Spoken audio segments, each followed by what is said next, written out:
What's up, guys? Welcome back to the channel and welcome to episode 74 of C4SVillains. I am your host JB and I am here with the Council of Villains, Vash, Abe, and Chris, and we are here to talk about everything going on in the world of DC in terms of the Batgirl cancellation, everything going on with the merger between HBO Max and Discovery Plus. We have a lot of stuff to talk about in tonight's show, but Chris, Vash, Abe, thank you guys so much for joining me on this episode. As always, thank you for having me, sir. Man, it's a pleasure to be here.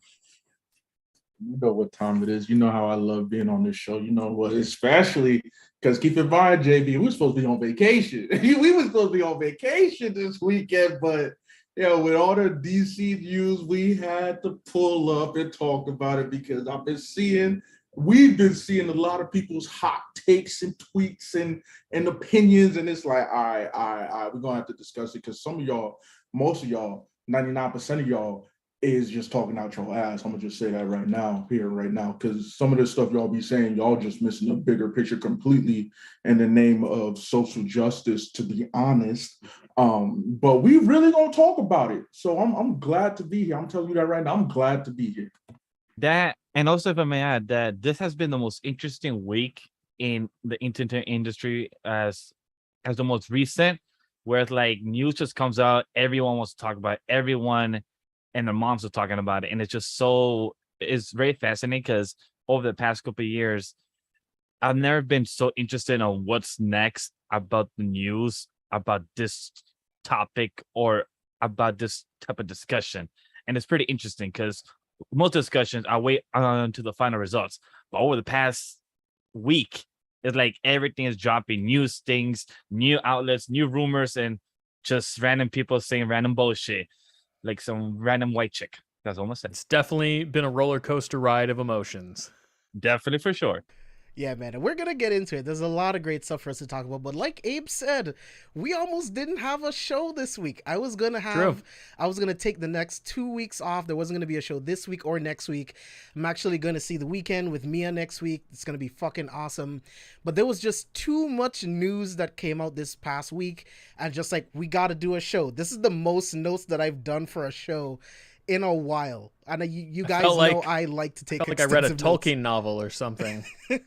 Going over the show notes. Yeah, because this is like a graphic novel going on. Like, this is a story. Like, this is with a chapter. It's telling from the beginning to the end.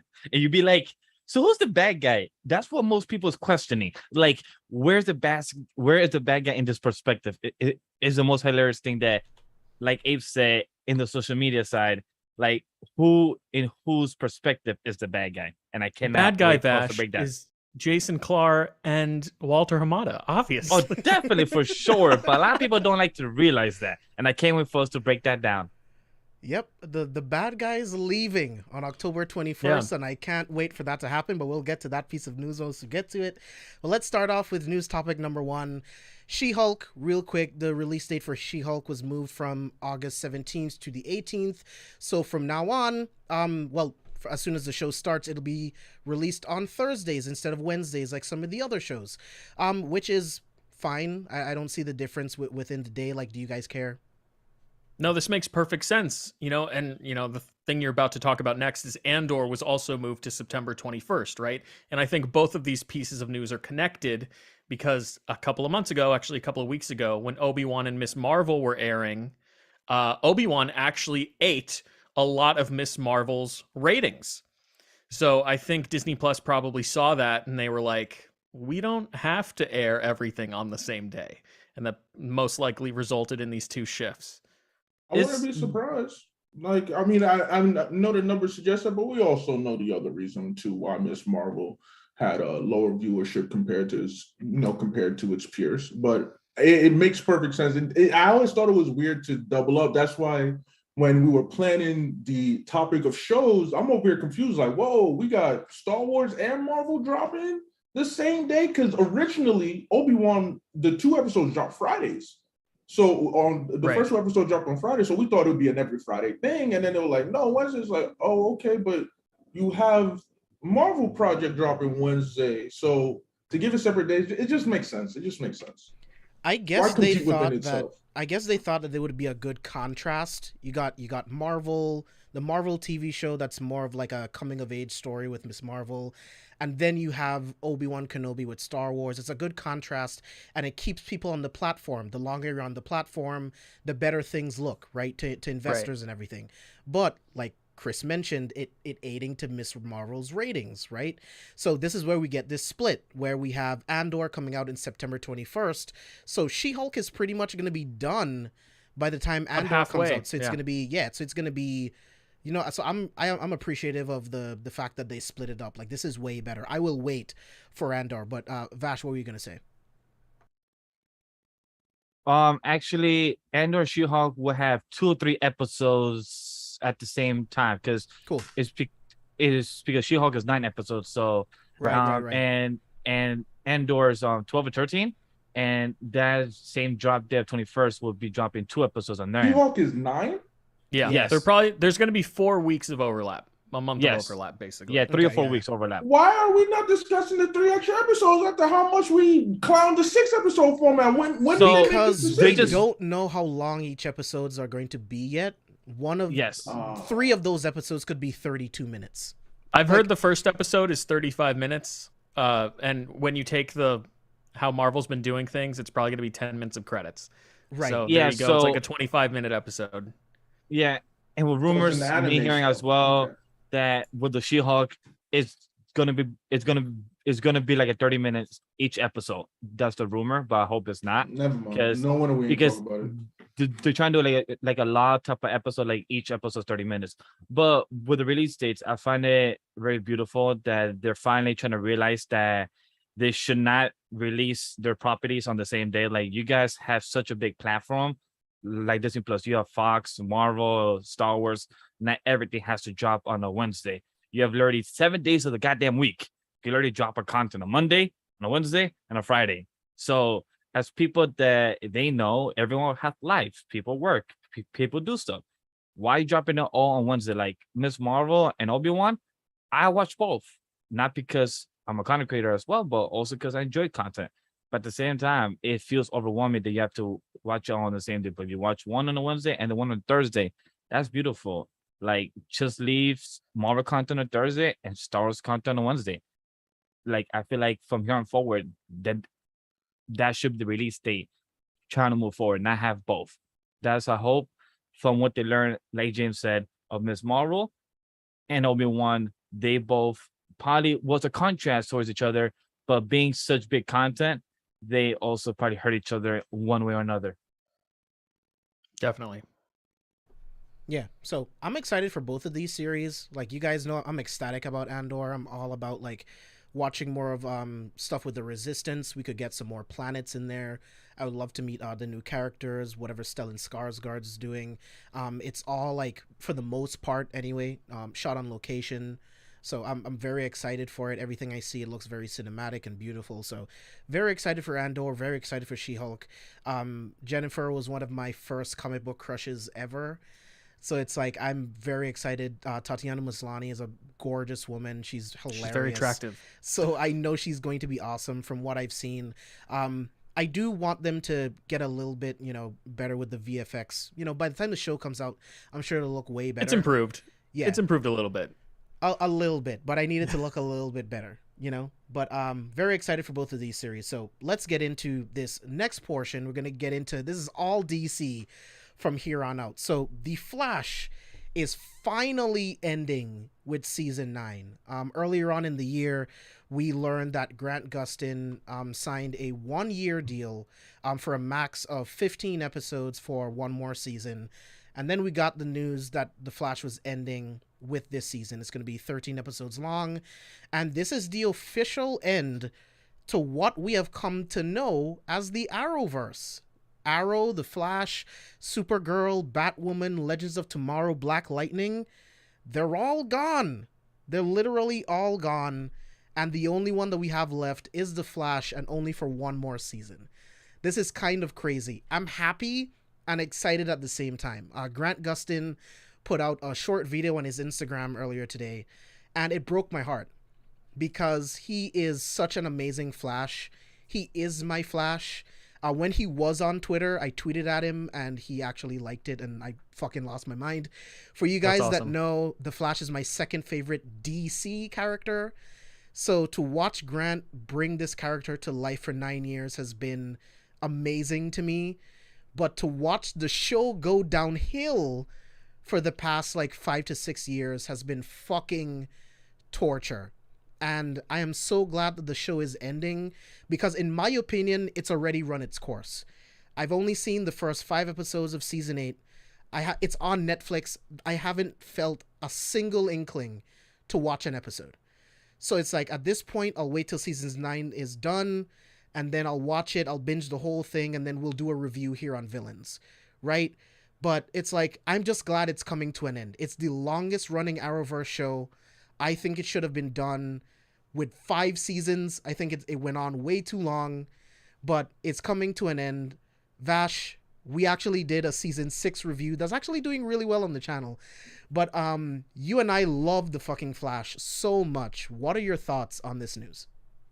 What's crazy is that this is one of the things that you and me, as friends, of how we first connected. We met like 5-6 years ago. Time flies, but we connected with anime and manga, but also the love of the Arrowverse. We love our boy Stephen Amell, Grant Gustin, and the characters they play in the Arrowverse. And we did, like James brought up, a review. We did Flash season 7, and at the time, like me and James was just starting our channel, and just getting the, and like James said, the views are great up there. But then what hurts is what James brought up. Knowing that we love the Flash, knowing that Grant Gustin's been amazing, but knowing that the story, how is it that you have a show going on for 9 seasons, but your VFX went up, but then it goes down? Like, you're not supposed to go downhill with your VFX. You're supposed to get better. You're supposed to get more budget, more better production. But somehow you have such a poor property. Even your kids, who are technically your future kids, their animations slash with the VFX looks horrible. And that sucks, because as a fan, and I've read the comics, I have damn figures of the Flash, and to see our character, the lore of him, just go downhill. But speaking of the actor and Grant Gustin and everything, I hope the best for him. There's going to be, no matter what bad reviews or good reviews you have heard over the years of you doing this role, I hope the best for you for your career. You put your heart and soul in this, and I don't know what you're going to do next, but you have done so much for this character. You have brought where it was only known, the Batman and Superman and Wonder Woman, known as the OG trio over the years, but now in our current age, a lot of people know what's the Flash. It's not just a show back in the 80s with our old actor. I can't remember his name off the top of my head, but John I'm Wesley happy Shipp. what. Thank you. Yeah, John Wesley Shipp, and to see what they have done. And season 9 is going to be heartfelt, just like with Arrow season 7. It was heartfelt. A lot of cast members came back. So at the end of the day, are we gonna get crying emotional? Am I gonna watch season 8 like James? Maybe not. It's on Netflix. I've been seeing it. They've been promoting it. They've been telling me, "Hey Miguel, you should watch The Flash season 8." I'm like, nah, I'm good. I'd rather binge watch iCarly or something with my girl, because shit, I think that's better, more entertaining. Yeah, Sad to I'll say that, watch. but yeah. I'll Damn. watch anything else. Not right now, because it's just the show has gone downhill.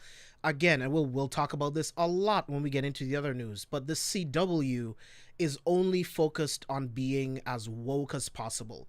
They don't care about story. They don't care about the Flash. They don't care about any of these characters. All they care about is being as woke as fucking possible, and they're ruining their shows because that's the focus. Instead of actually making a Flash show with these elements in it, because there should be representation, but it shouldn't become what the show is, and it's no longer a Flash show. It's become a mockery of itself, and it's just like, as much as I want it to end like Grant said in his video, it's bittersweet. But Abe, Chris, do you guys have any attachment to the Arrowverse at all? Do you care? Have you seen any of the shows like to its entirety, anything like that? Like, Chris, I'll start with you. I watched the first 2 seasons of The Flash. I mean, you know that I kind of stepped away from the CW Arrowverse many years ago. I've said that before here on the show. But look, man, like 9 seasons is a fantastic run for a television show. So, and they got paid the entire time. So like great for the creative team that was involved with that show. I'm sorry to hear that it kind of declined in quality, but from what I remember from the first 2 seasons, Grant Gustin is a great Flash, and I think he'll be remembered as a great Flash. So, for fans of this show, I think they got a really good piece of content out of all 9 seasons of The Flash. Yeah. Abe, what about you?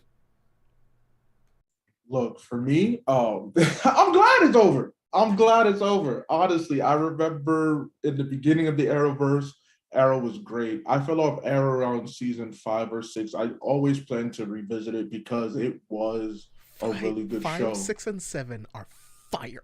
Yeah, I have to go back, see it through because it really got me invested. And I will say that this about the Flash. The Flash CW show made me care about the character because I never really cared about the character, the Flash. He was seen as a comic gag, thanks to the Justice League animated series and whatnot. And for me, I didn't care for those type of characters.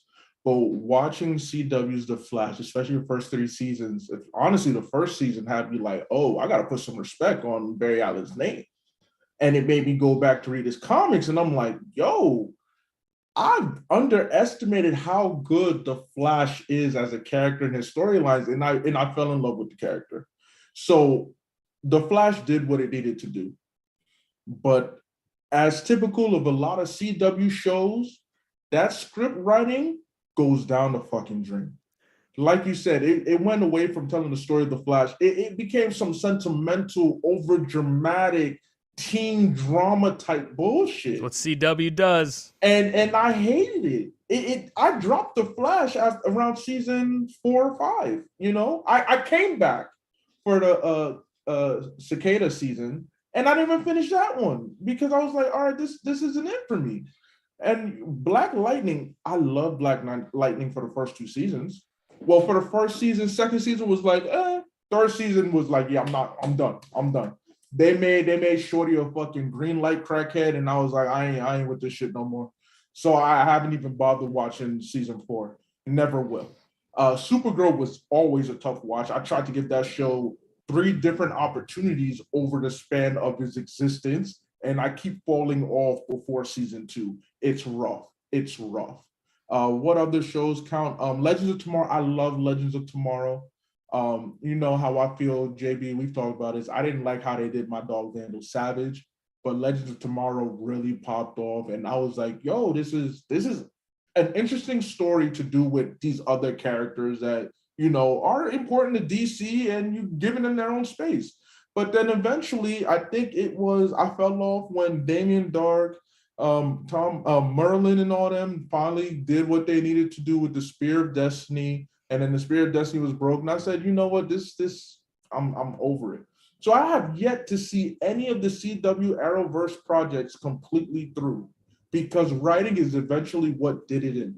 But I will say in the beginning, its beginning was strong. Its beginning was promising. Its beginning got me back into reading DC Comics and made me respect more characters, gave them more credit than I used to. So, Arrowverse, you did what you needed to do for me. You extended your stay. I'm not saying you got to go home, but you got to get the fuck up out of here.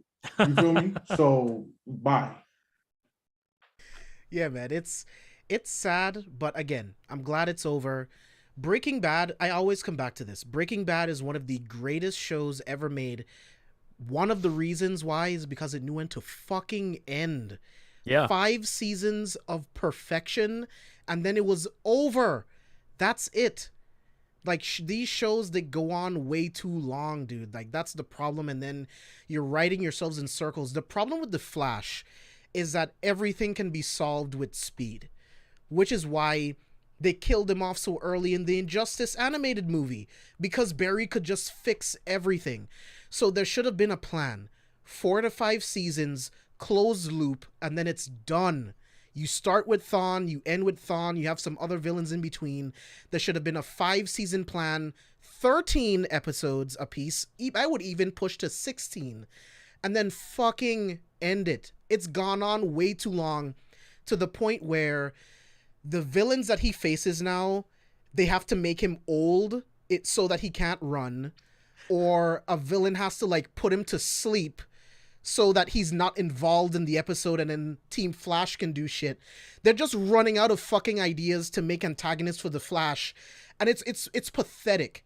They're spending way too much time with Central City media. I'm like, bro, Iris is great. Like a family pet that's like really, really sick, but you're like selfishly keeping it alive because you just can't bear to let go of it, and yet its quality of life has just like decreased significantly. You know, like it's time to let the animal go. Like, let's put it down. That you had great actors to play these roles, like our boy Captain Cold, one of the best villains in the comics for the Flash, Rose Gallery, was and he was great in the show. The way he's moved, the way he knows how to flirt, but also knows how to be a good villain, the way he smirks, like his character was so great on screen. And he didn't have the actual freeze part. He just had the ray gun, and he had a blue coat, and he made it look good as a villain. I'm like, yo, I fuck with this dude. And I never have watched the show he did. I think it's called Prison Break, but I heard many great things about it. I still need to check it out.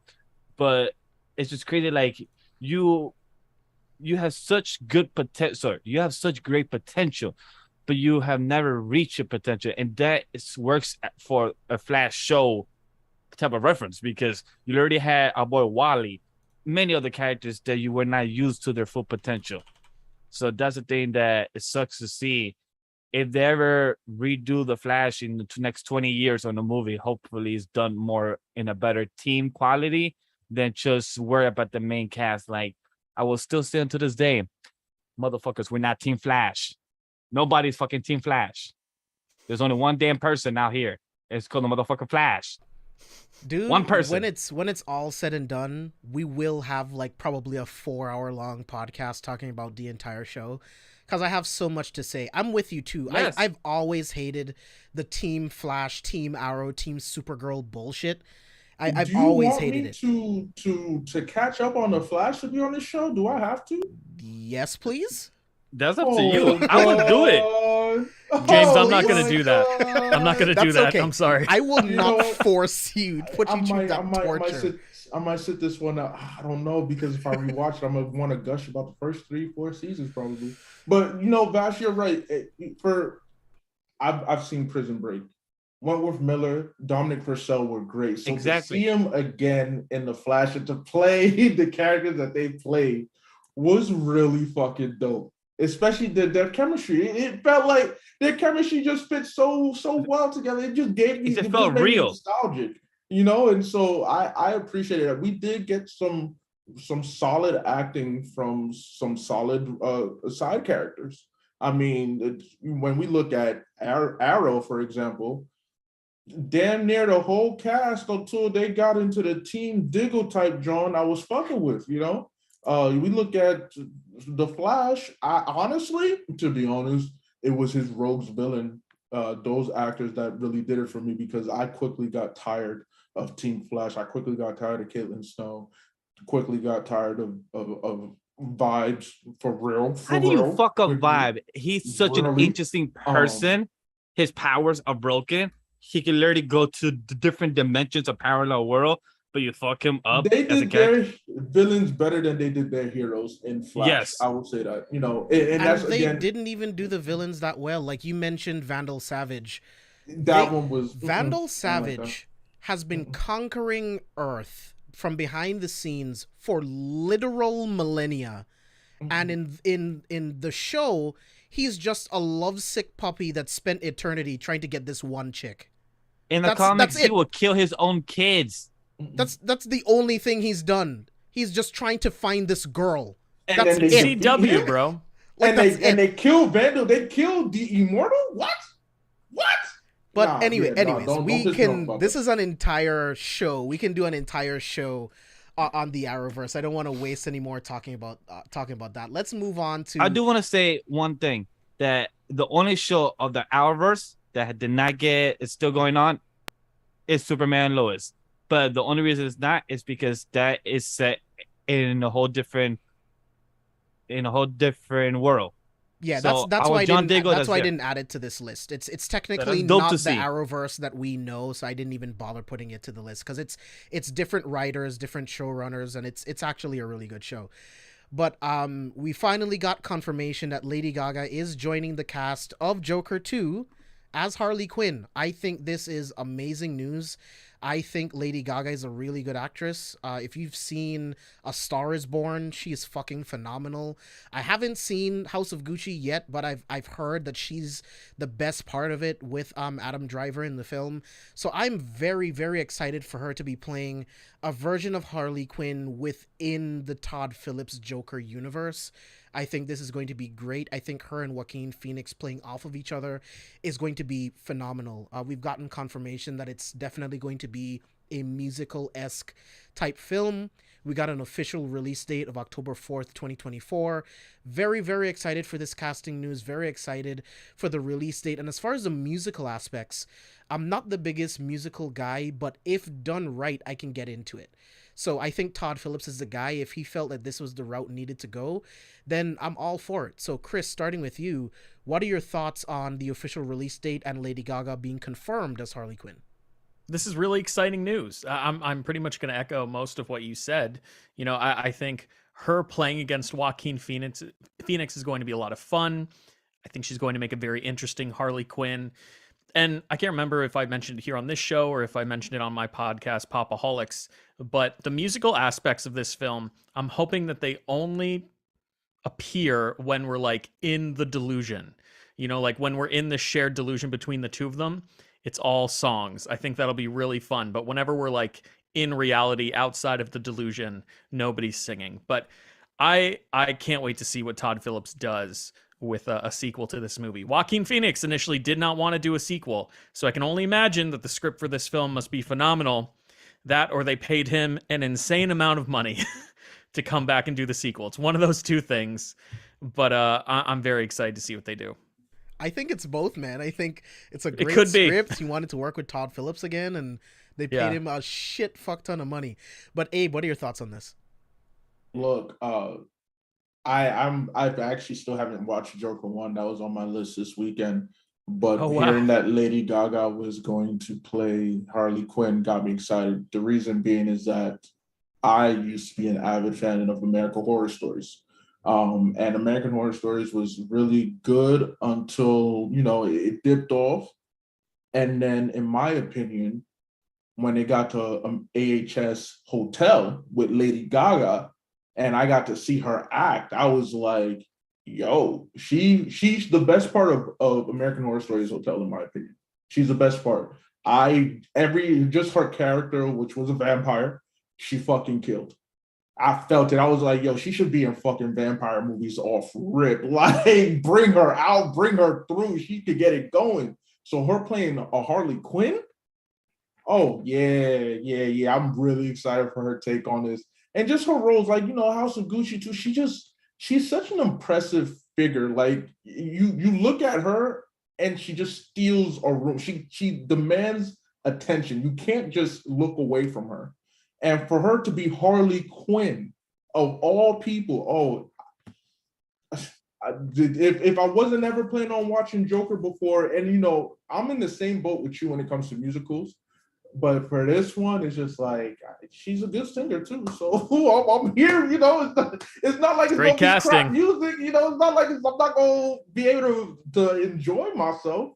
I'm really excited for this. Lady Gaga, this movie is going to do well. Lady Gaga is great. They really, really chose a perfect person. I can't wait to see her interpretation of Harley Quinn, especially as a musical. That shit about to be busting. Abe, I know what kind of movies you like. You are going to fucking love Joker, dude. It is legit one of the greatest comic book movies ever made.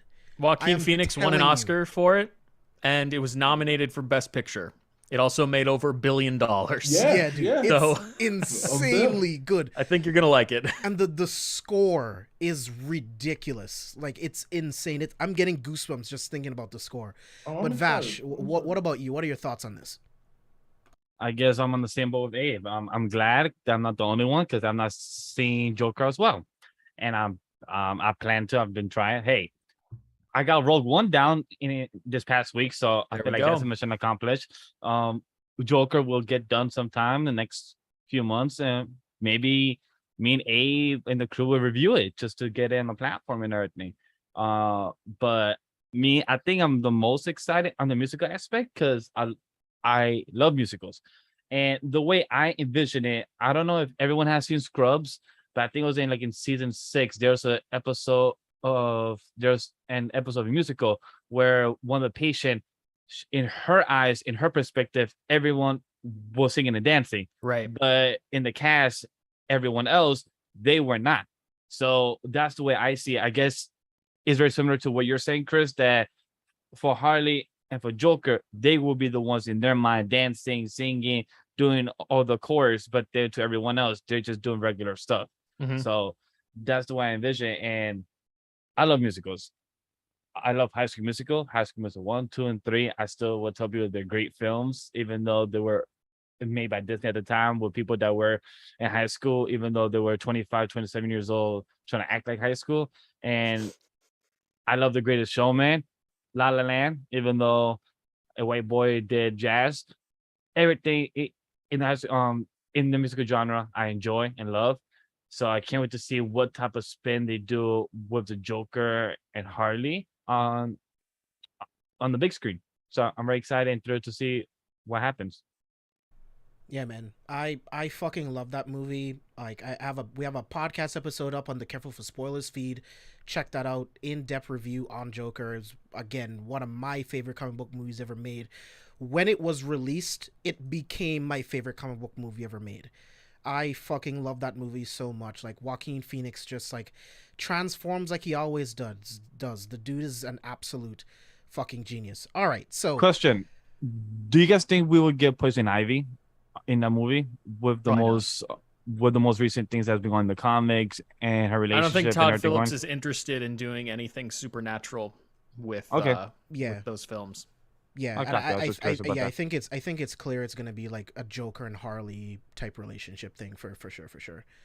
But Copy that. let's move on to the HBO Max Disney Plus merger news. So from here on out, we're gonna be talking all The WB reason Discovery. why we're here. The reason why we're here. There is so much shit to talk about, guys. So let's get into it. So HBO Max and Discovery Plus, eventually they're going to be getting into a merger. According to reports with Deadline, it looks like they're pushing for it to be merged successfully by summer 2023. And Zaslav wants one global platform. And I'm with that.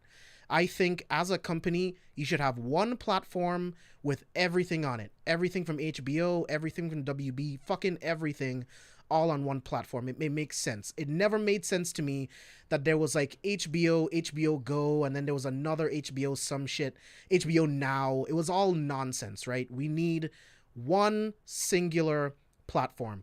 So the president and CEO over streaming over at WB and Discovery said our primary focus is for the rollout will be in markets where HBO Max has already launched. We plan to launch the service sequentially starting in the US next summer. Latin America will follow later that year. European markets with HBO Max will follow in early 2024 with additional launches and key Asia Pacific territories and some new European markets coming in later 2024. So I think this merger is a really good idea. Discovery Plus and HBO Max offers vastly different things. So them coming together, it's going to bring all of those audiences together all in one spot, one global platform. I think it's genius. So Abe, starting with you, what are your thoughts on the HBO Max Discovery Plus merger? First of all, it makes sense. Yeah, why run two separate apps, especially since HBO already has multiple apps because of their cable service as well as their streaming service. They have a regular HBO, HBO Go, HBO Max. So it's just like that needs to be consolidated anyway, especially since they've been losing money. Might as well consolidate. So with the merger with Discovery and HBO Max, it makes sense. Let's put it all in one place. It's a very ambitious app I think just because of all the content that will now be on it. But we're not surprised that a lot of shit is probably going to get axed and removed, but still makes sense. Not surprised. It just seems obvious when someone buys a company, you expect change. You expect them to completely restructure, not continue on the same path or continue with the same mindset as its predecessors, because then at that point, that is not a purchase. That's more of just a passing on, if anything. And this is business. We're about business. We're about making money. We all know that the previous regime wasn't doing what they needed to do. They were failing, as everybody in here knows. Let's not pretend like they were.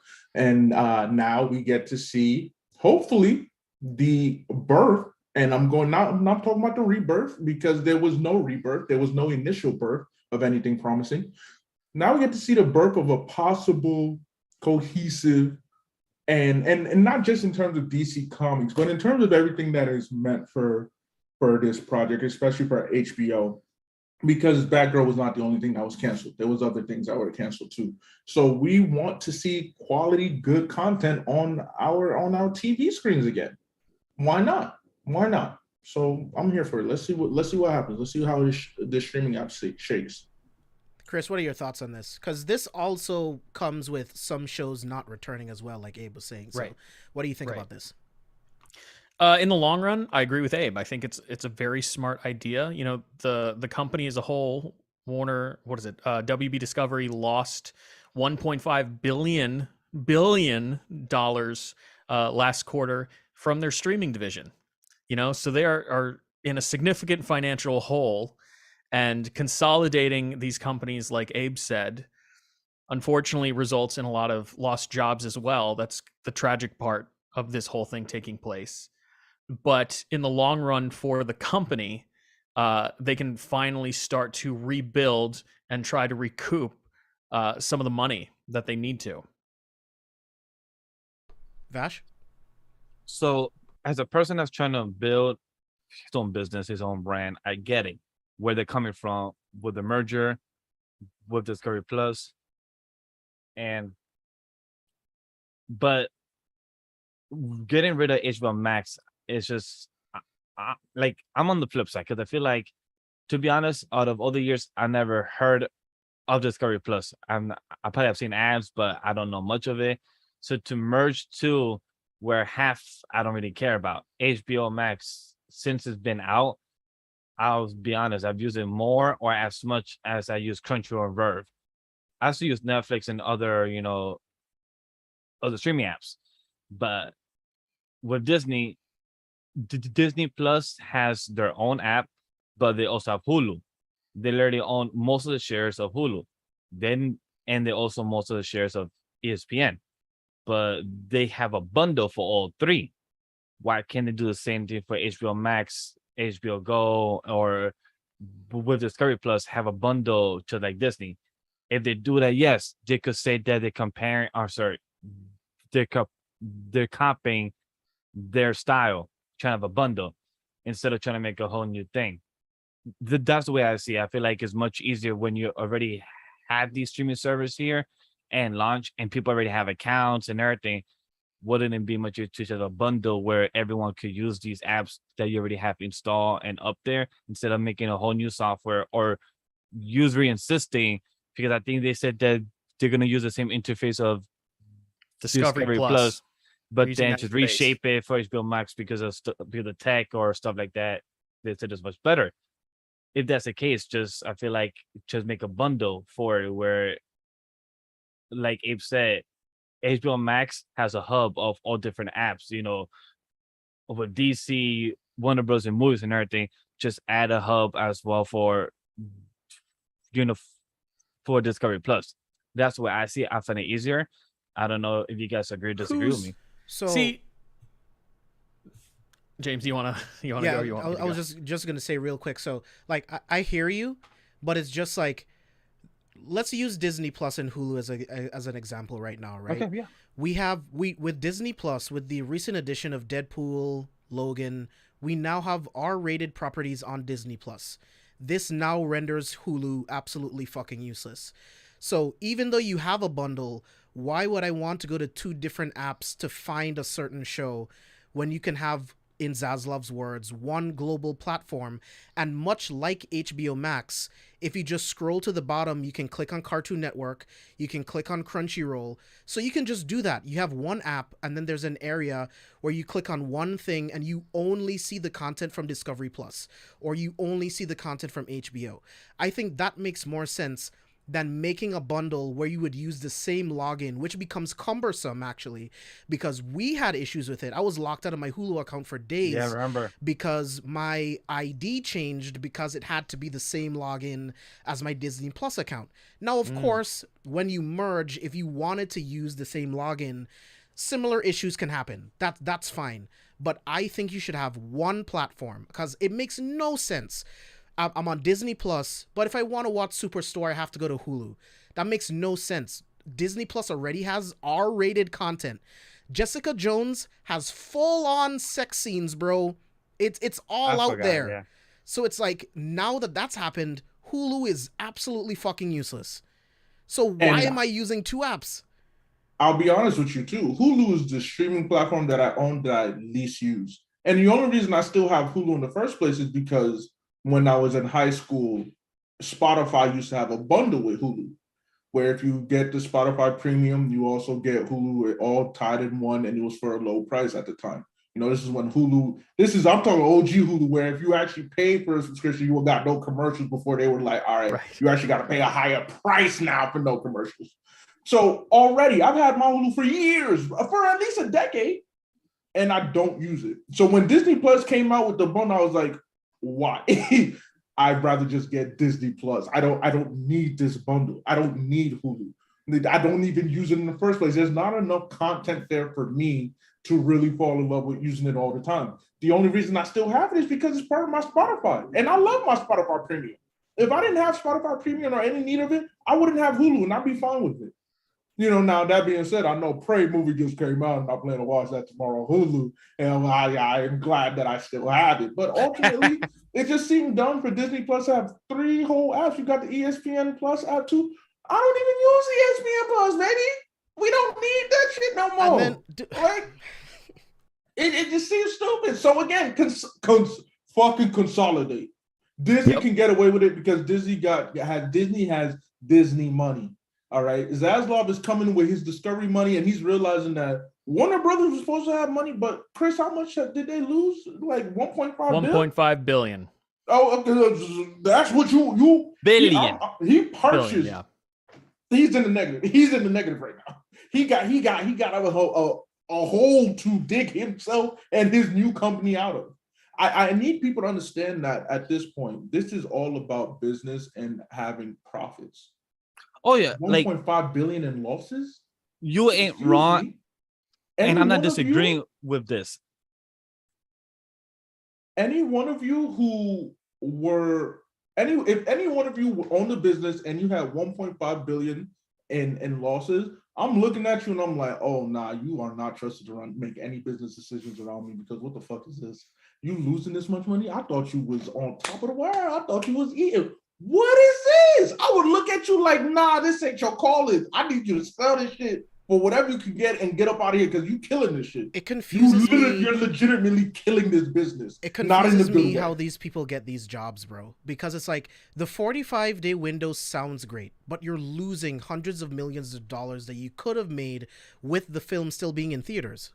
But to that point, Zaslav has said that they're still going to utilize the 45-day window for films that are underperforming at theaters. Right. So it's still great to have like that card in your back pocket when, say, maybe you have like a smaller indie that's been out for 3 weeks, not performing well, but you can now release it on whatever the new platform's going to be called after 45 days, and it can find an audience there, you know? So it gives them the opportunity to still put, and we're going to talk about this later, put theatrical first and foremost, but then, have that in your back pocket to pull out if need be. Yeah. So where I was going with that real quick was the fact that with that 45-day window, because of that, I think it all started with Wonder Woman 1984, right? That was one of the first films that they put on HBO Max. That was the first one that was day and date. Yeah. Straight So release. that's day and date, right? They had to pay out huge fucking bonuses for these movies because as if it was going to crack $1 billion, I think. Right. That movie was so bad. They were oh my god. So Patty Jenkins and Gal Gadot were going to get bonuses based off of the film getting close to $1 billion, which is what the first Wonder Woman film made. So they had to pay out tens of millions of dollars in payouts for bonuses that these films couldn't have gotten because of this 45-day rule. Now, again, like Chris mentioned, Zaslav is smart.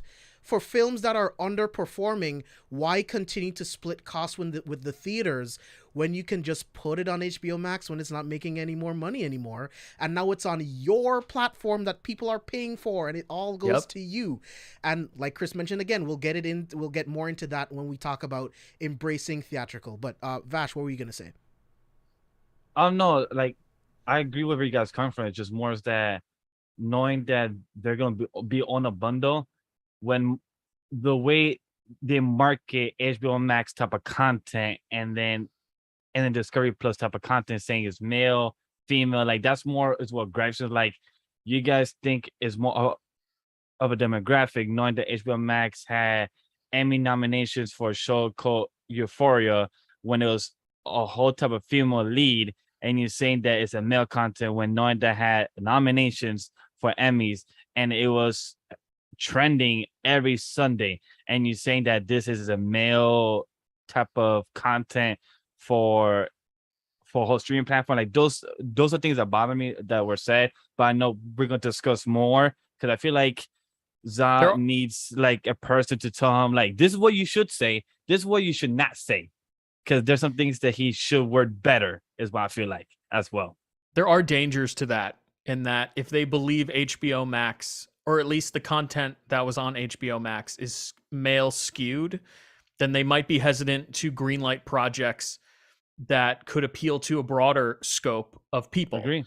You know, that's like the biggest thing that scares me about that slide, you know, but that slide, it's one of those things where like we live in this internet age now where like we're privy to so many things that we weren't privy to before. I really feel like that slide was really only meant for like executive eyes. And this is how all the executives in this room like know how to articulate this to each other, you know, but like in reality, they're articulating it in really fucked up ways.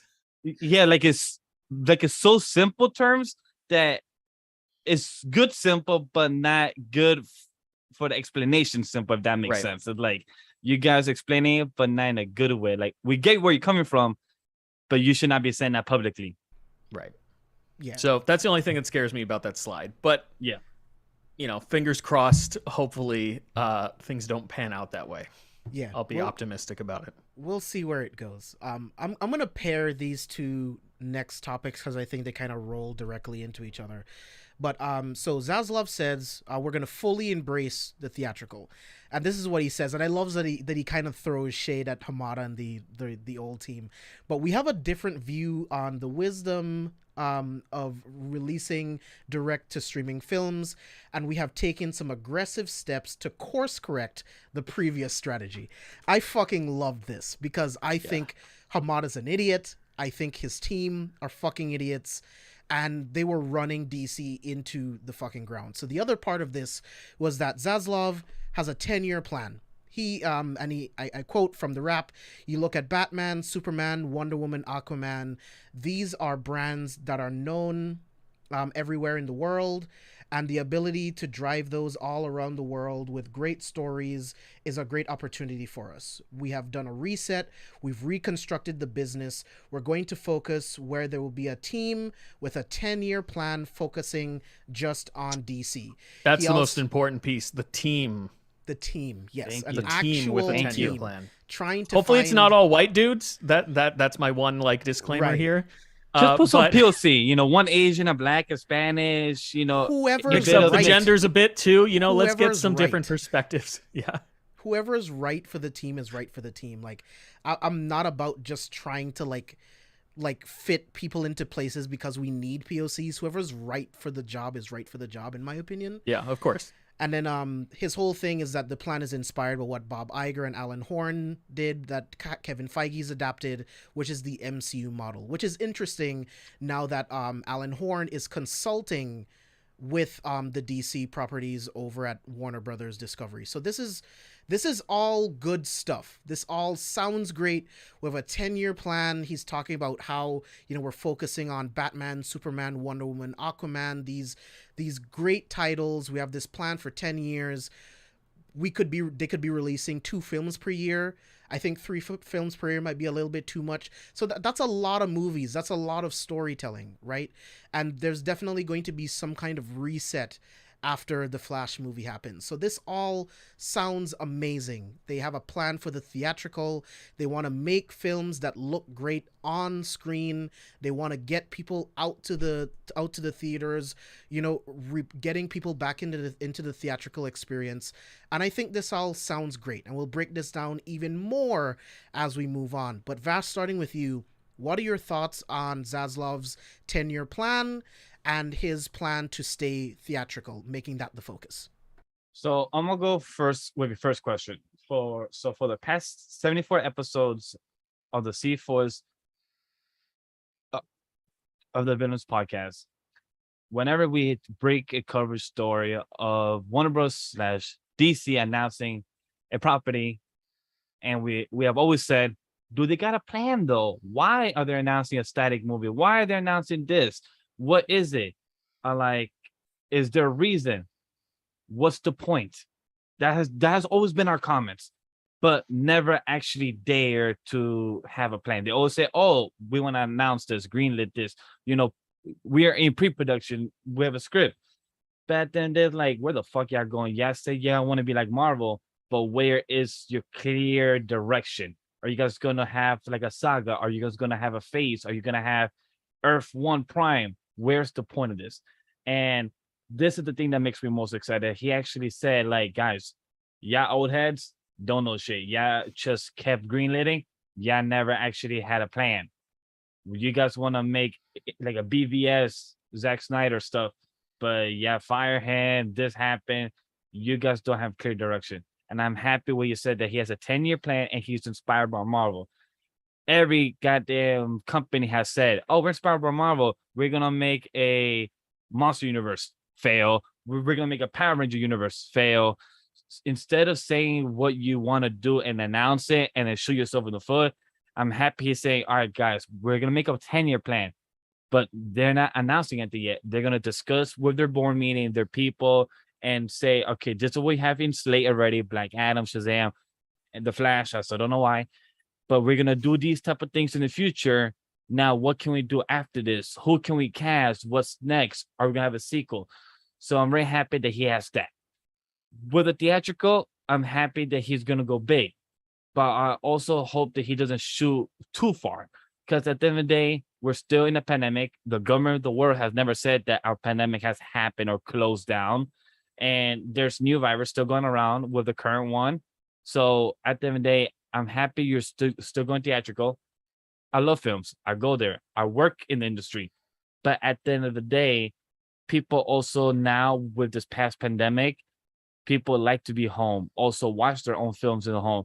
Because I'm sorry to tell you, some people are nasty in theaters. Popcorn, seats are dirty. Yes, some theaters are still kept clean, but not every theater around the world or around the country is kept clean. So it's great to have the optimism to go theatrical, but people also have their own type of home theater where people want to watch their films and everything. So that's my opinion on the theatrical aspect as well. Yeah. Abe, what about you? What are your thoughts on this? What are your thoughts on like them focusing on theatrical and his 10-year plan? Are we in the business of making money? Where are we going to get that money from? From releasing in theaters or releasing on streaming services? I thought when it came to running a business, especially a big entertainment business like Discovery of Warner Brothers, is all about making money. And you can get your money from a box office when it comes to putting out quality, good movies.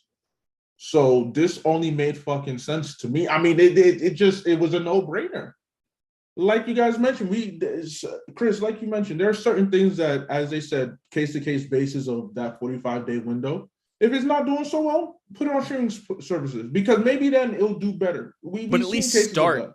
At least start in the theater. Exactly, but definitely starting there. I mean, we got big movies coming out. Why shouldn't they keep at Top Gun Maverick? Like, who the fuck thought that movie was going to make as much money? I did not. It after so many years after the sequel, it's like, look. Honestly, Tom Cruise, I have respect for you, but I wasn't looking for another.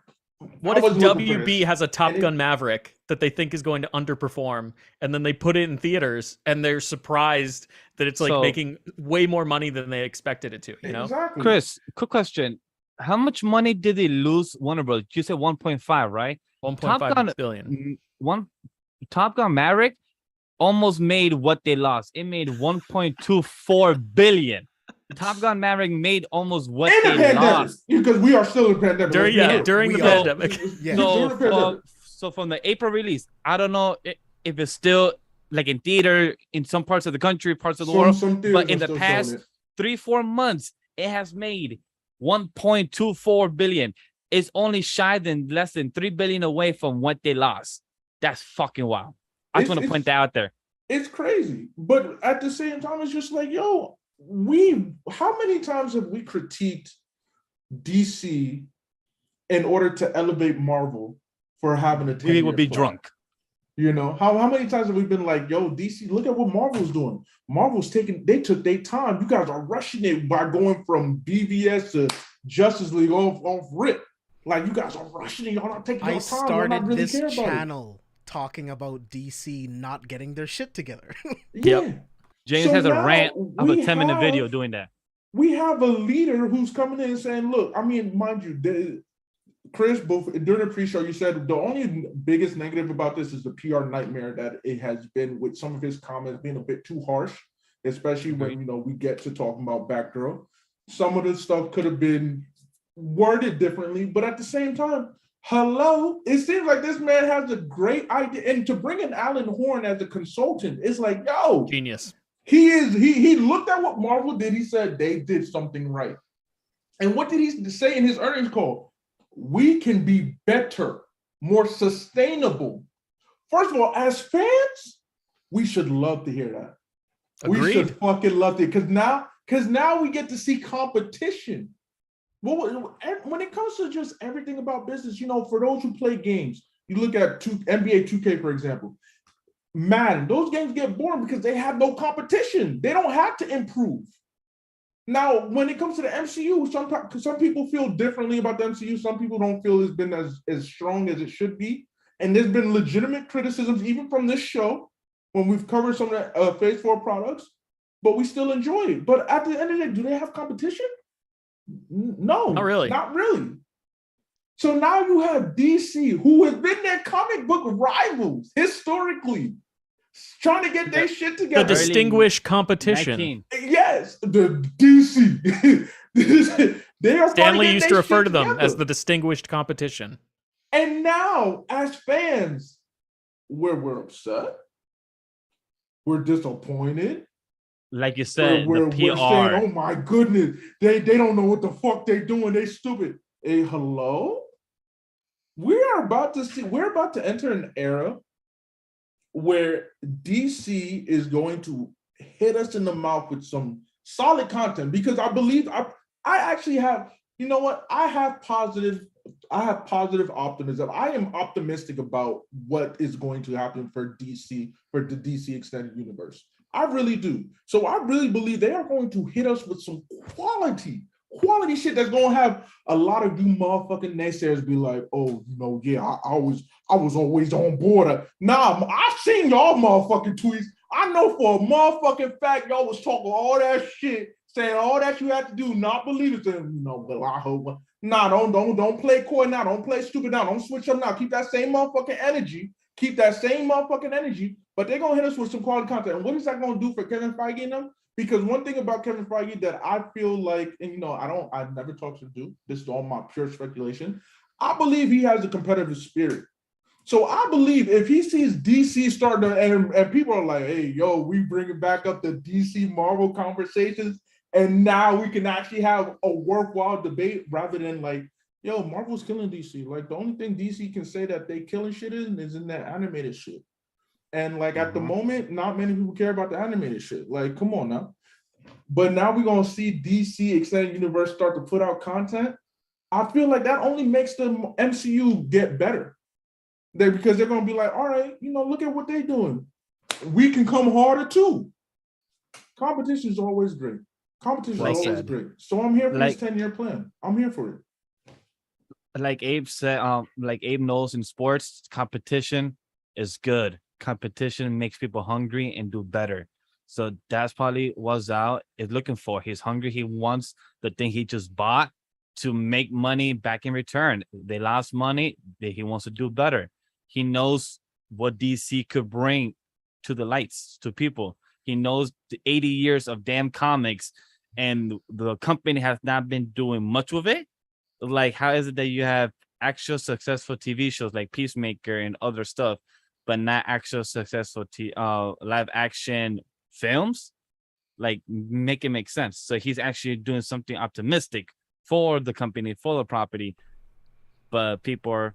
The difference is when those executives are hands-on versus when they're not. They let James Gunn make his thing, and because James Gunn's a brilliant director, he made the thing, and that's why they were good. The reason why the other ones weren't good is much like Justice League. They're just like, here, Joss Whedon, take this thing. It has to be 2 hours with credits. Make it like Marvel. And make it like Marvel. It's fucking ridiculous, dude. But take Chris, Zack Snyder's vision and make it like Marvel. Yeah, where do you weigh in on this? So in 2021, when Jason Clarke was CEO of Warner, and he announced that he was going to release WB's entire yearly film slate, day and date, on HBO Max, he essentially burned all the bridges with every director that had a film coming out that year, and showed to Hollywood that he gave zero fucks about creative types. It also doomed every single one of those pictures to become flops because there was no way in hell they were going to make their budgets back. So while at the time the pandemic was in like one of its worst stages, and I was appreciative that I can watch some of these films at my home, it still was hugely detrimental to the industry as well as the exhibition industry. Theaters almost went under. So it makes me very happy to hear David Zaslav saying, fuck all that. Theatrical first. And like I said, we have the shorter 45-day window that was established during the pandemic in our back pocket if we deem a film isn't performing as well as we want it to. And we will then push it to our streaming service, whatever that ends up being. So I think this is great. I think this is fantastic. He has a quote here, and it does kind of pertain to what he said about Batgirl, but he said the team could not find an economic model that supports expensive direct-to-consumer movies like Batgirl. But like you guys said, I think in terms of business, this makes perfect sense. Why would you make a $100 million movie and then release it on a streaming service where it has no hope of making any of that money back? There will not be a surge in subscribers to make enough money for you to make any sort of profit on whatever, $100 million film you're using to try and collect those subscribers. I believe in the call, he also said that he's no longer in the game of looking for subscribers. That's not where his mind is. He wants to make money for the company. So I think this is great. In terms of forming a team and the 10-year plan for DC, like you guys already said, he has Alan Horn now as a consultant, the same guy that helped develop the MCU over at Disney. So he's making the right moves to try and put DC back to where it needs to be. Like he said, this is fucking Superman, Batman, and Wonder Woman. All of these movies should be making $1 billion. Agreed. BVS should have made $1 billion. Facts. It was Batman versus Superman. Like some of the most well-known, the oldest characters in comic book history. And yet because of executive involvement in that film, it was a total flop. So I think David Zaslav has a great head on his shoulders. I'm excited to see what he does with the DC property. I cannot wait to see who he puts into his Kevin Feige slot, whether it be like an unknown or someone who's like already prominent in the industry. But I think all of this is very exciting news. And the other thing too is like, for all those who are Superman fans, for all those who are Batman fans, do you know that we are about 15 years away from celebrating the 100-year anniversary of these characters being created? Now, would you not want to see some quality content about them come out in 2038 and 2039? Setting up a 10-year plan that at least gives us, and I'm not saying, it's not going to be perfect. I do expect some false starts. I do expect some trials. Marvel had them too. Overall, Marvel did have them. Marvel had them, and I can say this. I know the pundits on social media probably were the same way, talking all that shit, but then eventually they're like, oh yeah, MCU this, MCU that. Okay, we'll probably get the same thing with DC. But I'm even more looking forward to 15 years from now when they decide to do a big fucking Superman Batman event to commemorate these characters. I'm excited. What storyline are they going to pick up? What movie are we going to get? Are we going to get something iconic? Do they wait to do Death of Superman and the Reign of Superman? Live action in 15 years? Who knows? I think doing Public Enemies would be fucking insane. There's so much. Aren't you, as fans, excited for the potential? Now you know there is at least a direction, and you know there's someone who's willing to make hard decisions, who's willing to make the tough decision. You are not going to like all the. At the end of the day, this is a business. Business comes first. We talk about the ethics and the morals of it all, but it's a business. And mind you, right now, business moves are being made that seem to be in the betterment of this product and what it's going to do for us as fans, as consumers. So, Zaz Daddy, get your shit, pop your shit, my G, pop your shit. Let's get this shit going. I'm ready. I'm here. If you want to hit our line, you want to get ideas from us, let us know. Just know this. Look, if you ever have any idea of doing Blackest Night, you call me up. You call me up, Zaz. You call me up. You let me know. I'm gonna hit that line. I'm gonna pick up on the first ring. You let me know. And plus, if I may add to what Chris said as well, if you're gonna put your movie into HBO Max or whatever the streaming service is called in the future, don't announce it when the movie's gonna come out in theater and say it's gonna come out in 45 days. Yes. Let it come out in if the movie has been out already for 2 months and it's not doing any more money, say, hey, the movie's gonna be out in 2 weeks in HBO Max. Don't tell people ahead of time. Let them know a week or 2 weeks before. It's better people not know. The reason why Top Gun succeeded, our boy Tom Cruise told Paramount, we're not releasing this in the streaming service for the whole year. Meaning that he knew that if people know already that's not coming out, meaning people will watch it because they know the only place to watch it is in theatrical. And if they know they're not getting it in 3 months, 45 days, 6 months, people forget.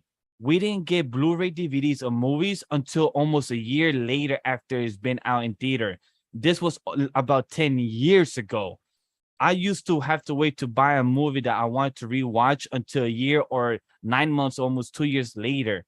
Now we get them within 3 months or a couple months after the release date and once they leave theater. Our technology just moves so fast, but also our consumer, we're impatient, and people need to remember that just because we're not getting the movie in 45 days, guess what? There's a cable box, but also there's 25 other streaming service as well, where if you're not getting the movie in 45 days or you don't have time to go to theater, go log into the other 24 apps that you're not using. Yeah, Vash, you bring up a great point in that, when the Batman came out, I believe the weekend it got released, people already knew that 45 days from there, they'd be able to watch it on HBO Max. So I guarantee there was a huge group of people that were like, I'll wait. I'm guilty. 45 days isn't that long. I ain't go to theater to see Malignant. I just watched the Batman like last week. I'm gonna be real with you. That shit you did like a month ago. Halloween Kills. I ain't go to the theater to see that, and I love fucking Michael. You know, I ain't go to the theater to see that. You know, I'm one of those people. I'm sorry. Yeah, I don't feel like going out to theaters and seeing movies with some of y'all. You know, I'd rather just be in the comfort of my own home. Understandable. They're not creating a sense of urgency at all. And Dune barely cracked like 400 million worldwide because it was HBO Max same day. A film that should have been $1 billion.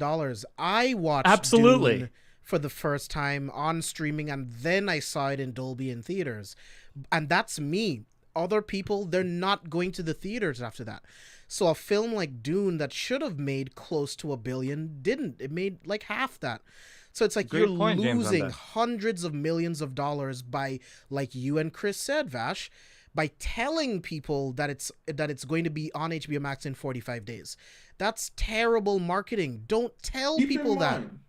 Keep in mind that the Batman made almost 800 million. It did, still. Right. What but it could have made more. If we didn't get it as soon as we did on streaming platforms, right, on HBO Max, there's possibly it could have cracked the bill or at least get to 900 mil. That film needed to be seen in the pandemic. That needed to be seen in theaters, not on somebody's fucking iPhone. Like, I am. I'm sorry. So I ain't that down bad. I'll put that shit on TV. Hold on now. No, because people do it all. Dude, you have no idea how much it bugs me. I'll be on Twitter and someone's watching a movie and they take a screenshot and they're watching it on their fucking phone. I am a theater purist, and I'm like, dude, Denis Villeneuve did not work his ass off for 2 years for you to watch fucking Dune on your iPhone with Apple headphones, bro. This is the dumbest thing I have. You gotta watch it on your Apple Watch. Life. Or that's the optimal viewing experience. Oh my god. But also like it's like for them, Disney don't tell people when their most Doctor Strange Multiverse of Madness is gonna come out, because people know it's gonna come out. It's gonna be in the next 6 months. I could wait. Yeah, but at least they have an idea. The HBO Max or whatever name service in future, they could do the same shit. We can know it's gonna come out in 6 months, 8 months, but it's not 45 days. Don't tell people that. If you want to make money, don't shoot yourself in the foot before you start the race. I already had this conversation with a coworker, like Chris brought up. The Batman could have made $1 billion or more, but guess what? It already made 800. Still great.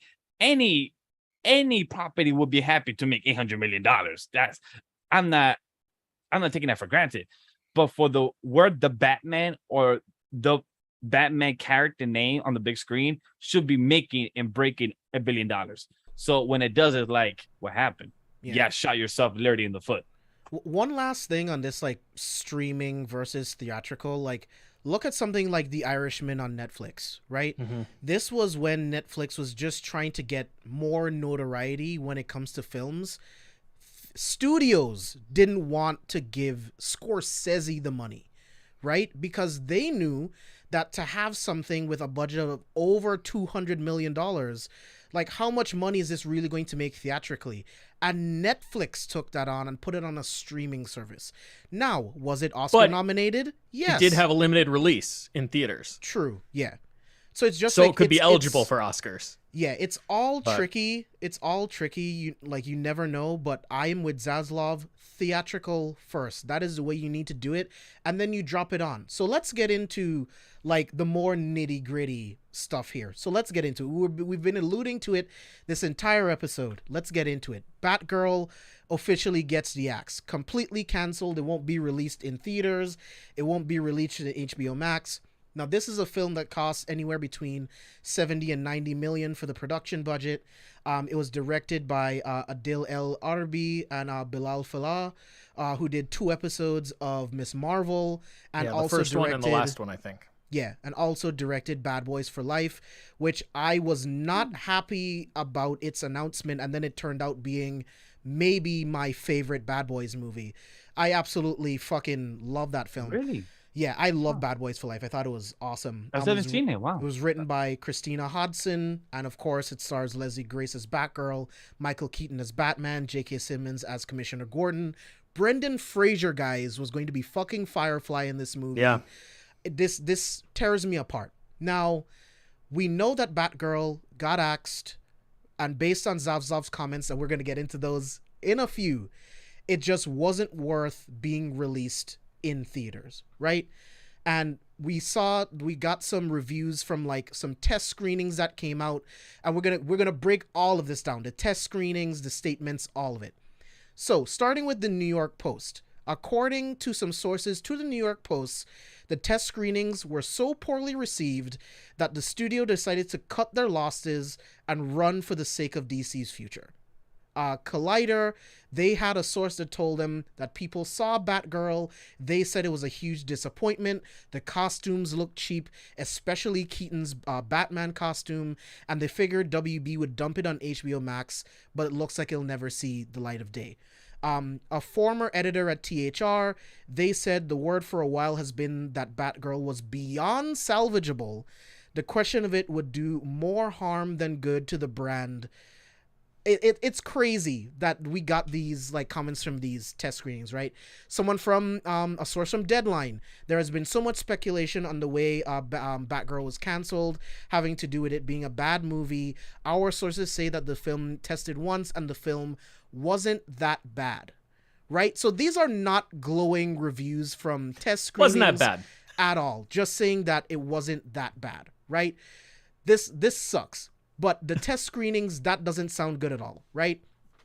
Let's move on a little bit here. Then we have Walter Hamada. And I wanted to have a picture of this idiot just in case general audiences doesn't know what this monkey looks like. You have Walter Hamada there. He was running DC, the president of DC since January 2018. And he has no vision whatsoever. And he was on the brink of leaving DC after the Batgirl cancellation. And I say fucking leave right now. Why wait until Black Adam? Just leave right now. This makes no sense for you to be here because you haven't contributed anything to DC films. So why the fuck are you here? And then when Zaslav was asked about it, he said, we're not going to release any film before it's ready. We're not going to launch a movie to make a quarter. And we're not going to put a movie out unless we believe in it. So between the test screenings, between the comments from there, between the comments from Zaslav, you can kind of see why they would want to get rid of it, right? Like Chris already alluded to, for them to dump it on HBO Max, it costs way too much money. They wouldn't be able to recuperate any of that money. They're not going to put it out into theaters to make a quarter. A part of that is what bugged me about the original statement when we got the word on the cancellation. It's the wording of that. We're not going to put out a film to make a quarter. You're essentially telling the people that worked incredibly hard on this film that their film isn't even worth a quarter. It's not worth releasing. We don't believe in it. We're not going to do anything with it. Was it the right decision? Of course it was. We're not going to spend any more money on this. We're going to take the tax write-off, get some money back from this. They also canceled the Scoob sequel, right? They also canceled some HBO Max TV shows. They're trying to recoup some money from the $1.5 billion that they lost, right? So axing Batgirl was the right decision because Zaslav didn't believe in it. And according to test screenings, it was fucking horrible. But the way he went about talking about the film, the way he went about canceling it, the fact that he didn't tell the crew, one of the directors was at his fucking wedding when he found out about the cancellation. I am not happy with the way that Zaslav went around doing this, and I'll bring up his face so you guys can see what Zaslav looks like. I am not happy with the way he handled this. That is my only problem with this. I think this is smart decision making, and we'll break this down even further as we go along. But I'm not happy with the way he said it. Chris, kicking it to you. I know that was a huge dump, but what are your thoughts on the cancellation of Batgirl with all of that information? First, just to play devil's advocate here, most of the screenings that were seen were most likely incomplete films with no visual effects added into them. So they could have potentially used visual effects to maybe make the costumes look a little bit better, not as cheap, et cetera, et cetera.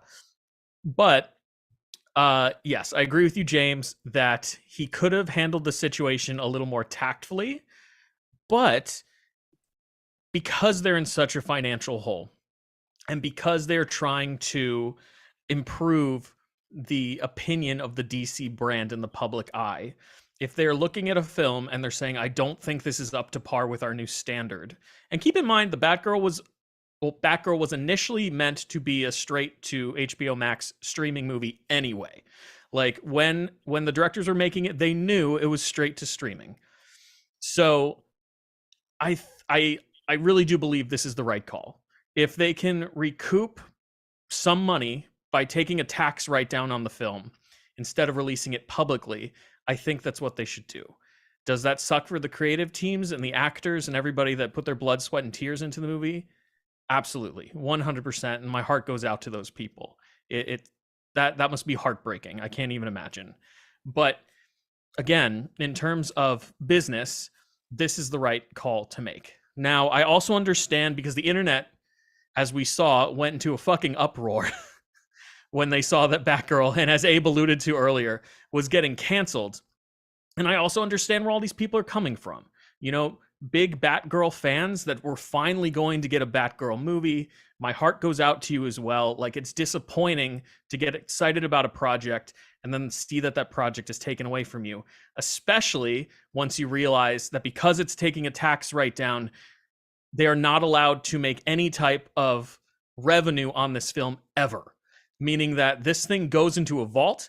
It's not going to see a physical release. It's not going to see a streaming release in the future. It's not going to see a VOD release. They cannot make a cent on this picture ever. So no one is ever going to see this film, unfortunately. But again, before the recording, I was talking to the guys about how if we're going for a 10-year plan with DC, if they wanted to make another Batgirl movie, they could. You know, who's to say we won't see another Batgirl movie here in the future? And obviously, we don't know what the actual quality of this Batgirl film was because none of us will ever see it. We have to take people at their word who went to the test screenings. But maybe the Batgirl movie we get in the future will be even better, considering that they have such a huge focus on releasing quality films. He said several times, we're not going to release any movies until we feel as though they're up to snuff with what we want to produce for the brand. So it sucks. I get it. It really does suck for the fans, for the creators. But I think in the long run, it could turn out to be a positive thing. Not for the people that worked on the movie, but like for the fandom, I think it could end up being a positive thing. So it's a complicated situation. There are a lot of feelings involved. I completely get why people are upset. But it makes sense to me. Yeah, man, it is what it is. It's business. It's a smart business choice. But like I said, my only problem is the way Zaslav handled this thing in particular. Inappropriate. I think you could have told the director, it's so fucked up for him to find out, like, oh, I pull out my phone at my wedding. Oh, the movie that I've been working on, my passion project, has been fucking canceled. You don't even have the decency to tell the directors, the actors. And then in a statement, you said, yeah, we're not trying to put it out to make a quarter anyway. And it's not something that we believe in. It's the choice of words. There's a corporate way to say these things, right? There's a corporate way to say fuck you to someone at work without saying fuck you. Like, Batgirl, like, we didn't feel that strong in it at the moment. We were focused on other projects. There are people who get paid tens of thousands of dollars a year to be PR, to do this kind of shit. This was done wrong. This was the right decision, but the way it was done was extremely fucked up. But Abe, tossing it to you, what are your thoughts on Batgirl being axed before we get into the statements from the actors and the directors? Well, actually, that's my thing. I wanted to get into the statement of the directors to explain, like, yo, we've already seen these critiques, like, we can't confirm or deny how true they are. There is such thing as corporate espionage and all that stuff, that it exists. But like you mentioned, most of it was negative. The only positive review was that it's not as bad. It's not that bad. It's like, is that what y'all Batgirl fans want? A movie that's not that bad, you know? Like, Do you mind if I piggyback off of that really quick, Abe? easily. When my grandma was alive, she used to refer to things that she didn't like, whenever she didn't like something, whether it be like food or something, to not hurt people's feelings. She would say, "Oh, it's not bad," which is the exact fucking quote that we got from Chris, these people. When y'all go to the potluck and taste that Karen's potato side, what y'all It's not bad. Nice. It's not that bad. It's not that bad. It's not bad. If I may piggyback as well on to what you said, my girl hates that word because I say the word "not bad" a lot for anything that I eat or try or something. I'm like, "Oh, it's not bad." She's like, "Is it good?" So like, "Oh," but the way I say it's because it's better than expectation, or it's better than I thought it would be, you know, it's my word. But I get where you're coming from because Abe said it perfectly. It's like, these are the comments of the test screening, but then people are mad that this movie's not being released. But then what you're seeing is, oh, it's okay, it's not bad, or it could be, you know, it's horrible. Shouldn't you want to hear from what most of the Marvel films comes out from test screening? Oh, it's great. Oh, the VFX, Thor, this, your characters, this. That's what we always hear from the Marvel test screenings. But from the Warner Brothers test screenings are always mixed. You know, last time I remember, we heard Wonder Woman 1984 was great, fantastic. You know, people enjoyed it. You know, guess what happened right after? Most people hated it. So, like, yes, like Abe just said, people could lie in the press. In the test screenings. But at the end of the day, like James said earlier, we will never know. Yeah, you'll never know. But here's the thing also that like baffles me, and if I'm reading this quote wrong, someone correct me. But from the directors themselves, Ardi and Falal, you know, my apologies if I butchered the pronunciation. We are saddened and shocked by the news. We still can't believe it. As directors, it is critical that our work be shown to audiences. And while the film was far from finished, we wish that fans all over the world would have had the opportunity to see and embrace the final film themselves. Hello? Far from finished? I understand it's a test screen, but I thought you guys were in post-production. So you're still telling me it's far from finished? That does happen a lot, though. Very often, films get test screened with like 0 visual effects. And so for me, it's like, if it's that bad, just off of it, I don't care about the visual effects because that shouldn't really make or break a test screen, in my opinion, of what is to be a good movie. True. All that the story should be there icing still. on the cake. Yeah. Agreed. Far from finish, at that point, it's telling me like, yo, dude, what are y'all? Did y'all even have ducks in your script? Y'all was like, yeah, you know, we can make this better. What's going on here? What's going on here? Like, nothing. Your comment itself, that opening statement itself, does not give me any confidence that you yourselves believes it was good. Y'all yourselves probably thought like, hey, we gotta. Because keep in mind too, what was the original budget? 75 mil. It ballooned to 90 mil. Zaslav to him, that's already like, hey, yo, we gotta, we're not getting back what we wanted here. And they would have had to invest another like 200 to 250 million for marketing internationally. So you're saying I'm pouring so much money into something that isn't being well received? Again, I need y'all to understand this. Take off just think business-wise. If you were handling the business, please, I hope you're capable of that. Does that sound like a good business move for you? Would you continue pouring money into something that doesn't seem to be well received from your peers, from the critics who make or break the success of your movies? Because, hey, look, I'll use Wonder Woman as an example. People were saying it was great. I was like, hey, I'm down to watch this shit. And they lied. What a like, come on now. You didn't like Diana raping a stranger with Steve's brain in him? I didn't like where the movie finally got me was when she started crying, like, hold on, Wonder Woman, come on now, Wonder Woman, you gotta this my G. Not you running out in tears, and this is when you fly. Like, That was hello. probably one of the only moments that I Hello. did like, because she No. had to choose being a hero over being with the Right. one that she loved. It, it, The it was sacrifice corny. was probably the only thing that resonated with me. The sacrifice was meaningless because this was a freaking gift. It's not like he died the first time. Like, all right, it's not even his body. Hello. But honestly, look, it should be this simple. I don't understand. I do understand. I do understand. I understand why people are upset, especially when it comes to ideas of diversity and whatnot in this day and age. And part of that is we're spoiled by the success of Marvel. We're keep in mind, how did Marvel start off? Were they really that diverse? Let's be real. Were they? No. I mean, But Not they had really. to tell those not in the stories very to get us beginning. to where we're going now. Ain't no way you guys would have been like all gung ho if Sam Wilson came out as Captain America, the first Avenger, and he was African American. We had The Rhodey story and wouldn't have Fury. hit. Yeah, the story wouldn't hit.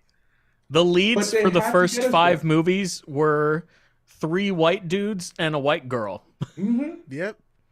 But it got us to where we can now say, look, my Captain America is black. You know, but I got all these women out here strutting their shit and talking their shit. I got a Pakistani hero in Miss Marvel. Ho, hey, I'm excited. Like, we have to get there. We have a beginning point, and we will get there because there's no way WB doesn't get there. In this day and age, there's no way you don't get there. You have to get there. The Absolutely. characters themselves require it. Yeah. So Abe already started us off. So let's kind of I'm gonna kick it to you, Vash. Give me a sec. So let's continue off with what Abe was saying with the comments from the directors themselves, right? So let's go back into this real quick. So to finish it off, our amazing cast and crew did a tremendous job and worked so hard to bring Batgirl to life. We are forever grateful to have been part of that team. It was a dream to work with such fantastic actors like Michael Keaton, J.K. Simmons, Brendan Fraser, Jacob Scipio, Corey Johnson, Rebecca Front, and especially the great Leslie Grace, who portrayed Batgirl with so much passion, dedication, and humanity. In any case, as huge fans of Batman since we were little kids, it was a privilege and honor to have been a part of the DCEU, even if it was for a brief moment. Batgirl for life. So, Vash, starting with you, what are your thoughts on the director's comments on the cancellation of Batgirl? I feel bad for them. I'm gonna be straight up honest because as a person, I have more of an insight or I get opinion. I work in the industry. I work in the production side, and I don't tell all my team and friends that on what projects I'm working because I work on a lot. Some projects sometimes get canceled. The days that I'm there, we get shut down because they say, "Oh, pick the location, script, stuff like that happens." But for them to find out from social media or the outlet, not by the company itself, that's what I'm bothered by. Because cool, you just got the merger, you bought the company, whatever, you clean your house as you should. Like James and Chris brought up earlier, you're a businessman. Abe has been saying it throughout the whole show. You're a business. You're trying to make up $1.5 billion. Let me repeat it. It's not 1,000. It's not 1,000,000. It's 1.5 billion. You could do so much with that goddamn money, and you could produce so many jobs. But how can they do that if your properties and your stuff are not succeeding to make jobs? But at the end of the day, what they did is understandable, but how they did it is inexcusable. Because what happened if you have like another property in the future, but you want to hire them, for some reason? They will probably feel maybe inclined to decline your offer because they already got hurt from what you did 5 years ago, per se. Yes, maybe you did clean house and you have like a better image, but the way you did it, you just cancel a whole property of a movie that was maybe half made, 75% made, whatever the case may be. We would never know. Only the people and said people in a part production know the real truth. Will we ever get like a documentary of what the real truth of Batgirl happened? Who the hell knows? But at the end of the day, these directors, the people who work, even the actress, I met her. She's sweet. I met her I met her co-stars. They're amazing for said shows and properties I was on. But for her to find out the way she did and saying, "Hey guys, I'm sorry," is to the Batgirl family and fans. So many girls could have another hero other than Supergirl. You got a Batgirl type of live action film. That's great for the next generation. But like James and Chris and Abe said, it might not happen now, but maybe in the 10-year plan, instead of having a whole type of Robin suit on a frame and just having the Joker, graffiti that shit, and all of us try to theorize what the fuck is that, and have Zack Snyder be like, oh, because of this reason. Maybe we might actually get a plan of why was that Robin suit there, a film there, maybe have a Batgirl type of movie, and then have her, be crippled and then become, Watchtower, stuff like that. We could actually have a film property down the line. So overall, I feel bad for the directors. I feel bad for the people, not just because the property got axed, but more how it happened. At the end of the day, these people are working. Yes, they're creating films and properties for us fans or for the regular audience, but how it gets done, that they were in a wedding, and to find out, like, how can they enjoy themselves as human beings? Like, you just get told, oh, we just got fired. Yeah, they probably got paid already. That's always going to be a piece of the memory of his wedding. Exactly. Yeah, it's like, that's shitty. That's really shitty. And honestly, I get it. Like, it sucks. At the end of the day, like, yes, you're a businessman. You got a clean house. And we're gonna continue saying this, and I can't wait for us to get through the segment much later. But at the end, it's like, you're also a businessman, but also you need to act like a businessman. Don't just say shit, because you're also gonna hurt people's feelings. Yes, we're in a sensitive world in today's age, but at the end of the day, you're in a businessman. Know the words. You have a PR team. If you're gonna say these things, maybe have your PR team like, hey, you should not say exactly like that. Maybe interpret it for the audience and people to know it. If you honestly feel like that, all right, cool. But keep that to yourself in the board meeting. Say like, yo, save we the should tweet not put this as a draft. Yes. Walk away and then maybe come back to it later. Oh, then Is say, this all the right, right cool. quote? Is it the right way to say it? Me, myself, I'm learning that as well. I'm trying to say things better and know how to communicate better. But at the end, you are chairman of a company. You definitely should know how to say shit better. So that at the end of the day, I hope from here on out, from all this PR that's been going on over the past week, hopefully his PR team or him himself is noticing a bit of the backlash that he said and thinks maybe like, yo, maybe I should have worded things better. Maybe I should have done this better. Hopefully the next couple months or in the next couple years, he knows how to speak to the directors. If he is going to fire them and everything, speak to them first. Like, hey, we're going to ask your project. I want to be the first one to tell you this, because this is something you should know from me, instead of deadline, Twitter. Like, that's fucking hurtful. Yeah. Chris, where do you stand on this? How do you feel about like their statement that they came out with about the cancellation? Like I said earlier, I can sympathize with them for the experience that they're going through. It sucks to be a director and work so hard on something and then just have the rug completely pulled out from under you. And then, like I said, because the company's taking a write down on the picture, nobody's ever going to see it. Nobody's ever allowed to see it. And that's just so shitty. So yeah, I feel for them. Yeah, man. It would honestly kill my creativity for a little bit. Yeah. It's just like totally understandable. I worked so hard for months, almost up to a year on this film, and it'll never see the light of day ever. No one will ever see a version, nothing. Right. But before as creative types, it's also not always about getting paid. Right, exactly. They got paid. They got paid for the project, but it's also about people seeing the labor of love, like you were talking about, and they're never going to get that satisfaction with Batgirl, which it does suck. Yeah, even though I understand why it happened, it does suck. Yeah, Abe, did you have any other comments on their statement before we move on to Leslie Grace's statement?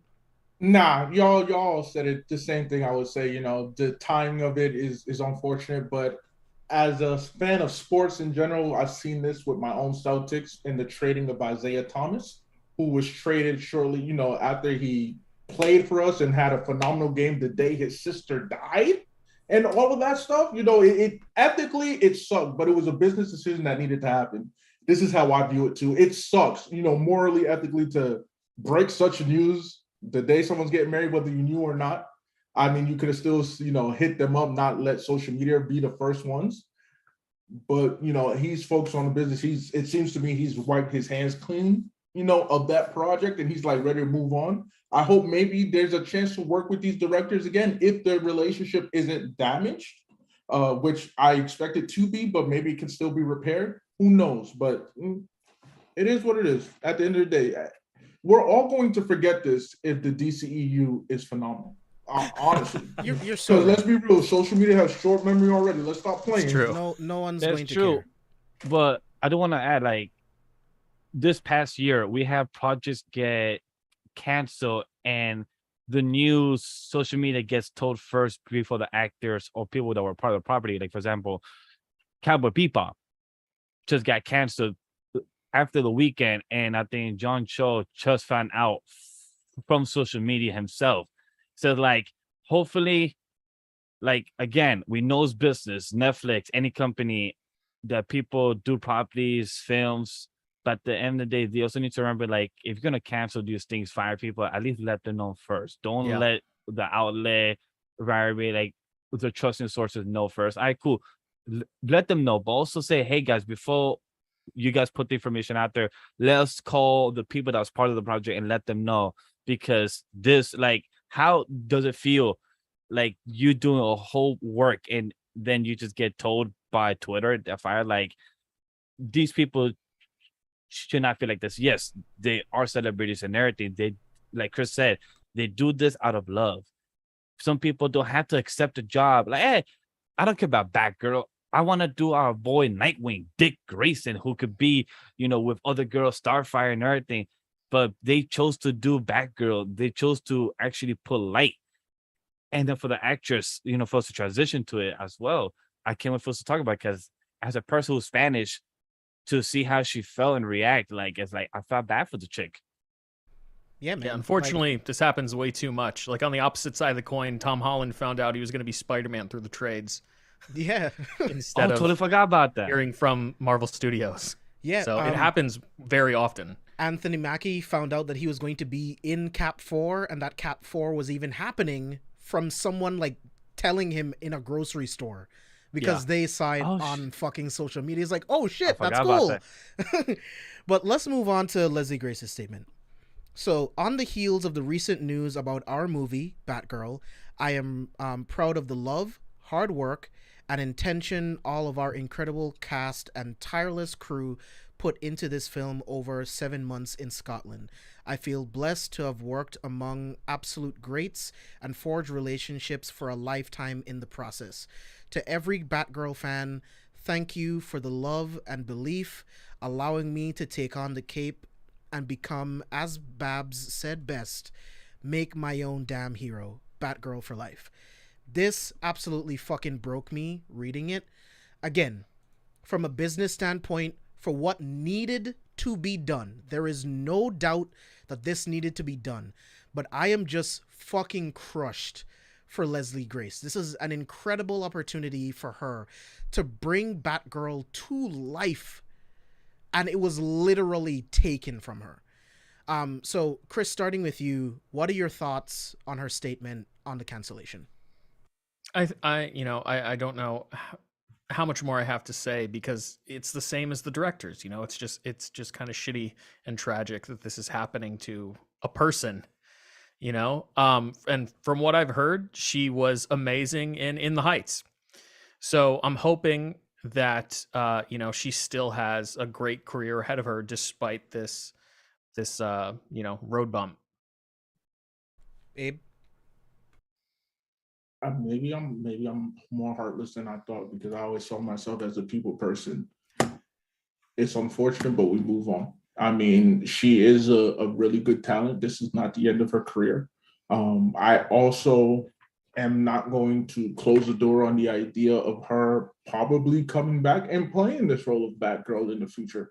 Because from an article that I read, one of the ones I was posted in the group chat, it was also said from critics that Leslie Grace actually was great. You know, they loved how she did. Yeah, she loved how they loved how she portrayed Babs. It was the rest of the movie of the test screen that was crap. So let's not hold out hope. But at the end of the day, this is business. Leslie Grace, this is not the harshest experience you've had, especially in this world of acting. I know that for a fact. It's heart crushing for sure. I'm not saying just get over it, but you will get over it. And you will get roles, and you will continue to showcase the talent that got you this opportunity in the first place. Your journey's not done. Your journey's not done. So let's face it.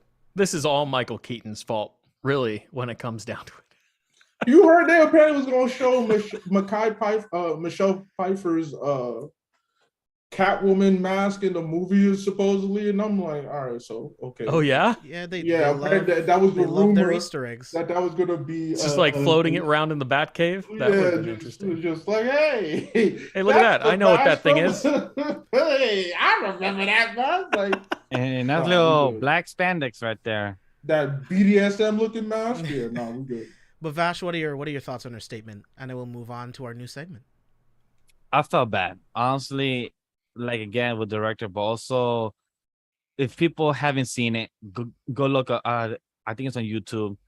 Her reaction of her being cast as Batgirl, or her being told that she is Batgirl. I love how the directors and the companies are doing this type of reactions, or they record, of course, with consent, like, hey, we're gonna record this and everything, and just seeing this type of reaction, like also with the actress of Ms. Marvel. Like, her reaction of being told that she is the character. The same thing for Leslie, like her becoming Batgirl, getting told, and then she shoot the show for 7 months. When people saw her costume, people shit on it because it wasn't great good looking. I'm like, does every superhero first costume great? Maybe this is just her first costume trying out. Maybe she did this on her own, and then the last costume by the end of the film is the one that we know what she wears, probably the full black and yellow or the full purple and yellow cape. It could be many versions, but to see the way she spoke and then the picture she posted, I can't imagine how many times she cried in her crib or just sad or did whatever she did just to vent. Because it's sad news, a property you work for and nobody's gonna see the light of day. Maybe that's what this should have done for New Mutants. Just saying, for a lot of things that never got seen the light of day, actually maybe did. That's what should have happened to Morbius. I agree. Yeah, never seen the light of day. But at the end, I feel bad for Leslie. But you know what, girl? You, like Chris said, I have seen the film. In the Heights, fantastic. Maybe not exactly like In the Heights. It was more like in Harlem. But that's not what I'm saying. Her character, she has a great voice. She acted well. So I knew she was going to portray Batgirl too well, because from what I saw in her other properties, she has done good for what she done. Or technically, it's just like Chris Grandma. Not bad. She good. Not bad. It's there. Not bad means bad. it means bad. Or I guess in my sense, not bad. She okay. She it's passable. More like you're not bad than, the other not bad. So Batgirl wasn't the only film that got axed within the Warner Discovery merger. We're gonna get into all of that in our new segment, Release It or Axe It, where we are going to be talking about all Play the of jingle. where we're going to be talking about all of the Disney, all of the WB films that were announced since Hamada's when he came on as president of DC in 2018. We're going to go down a list of all of the random fucking movies and series that were announced at whether it was like fandom or whatever it is, that we're probably never going to see the light of day anyway. But we're going to talk about if Warner Discovery and Zaslav should release it or axe it. So, like I mentioned in the beginning, Wonder Twins movie was axed weeks ago, if not like months ago at this point. Bye-bye. That was a stupid fucking idea. I have no idea why anyone, which is why I called Tomato a monkey, why anyone thought that anyone wanted to see a fucking Wonder Twins movie. No From one the company that brought you the live-action Powerpuff Girls.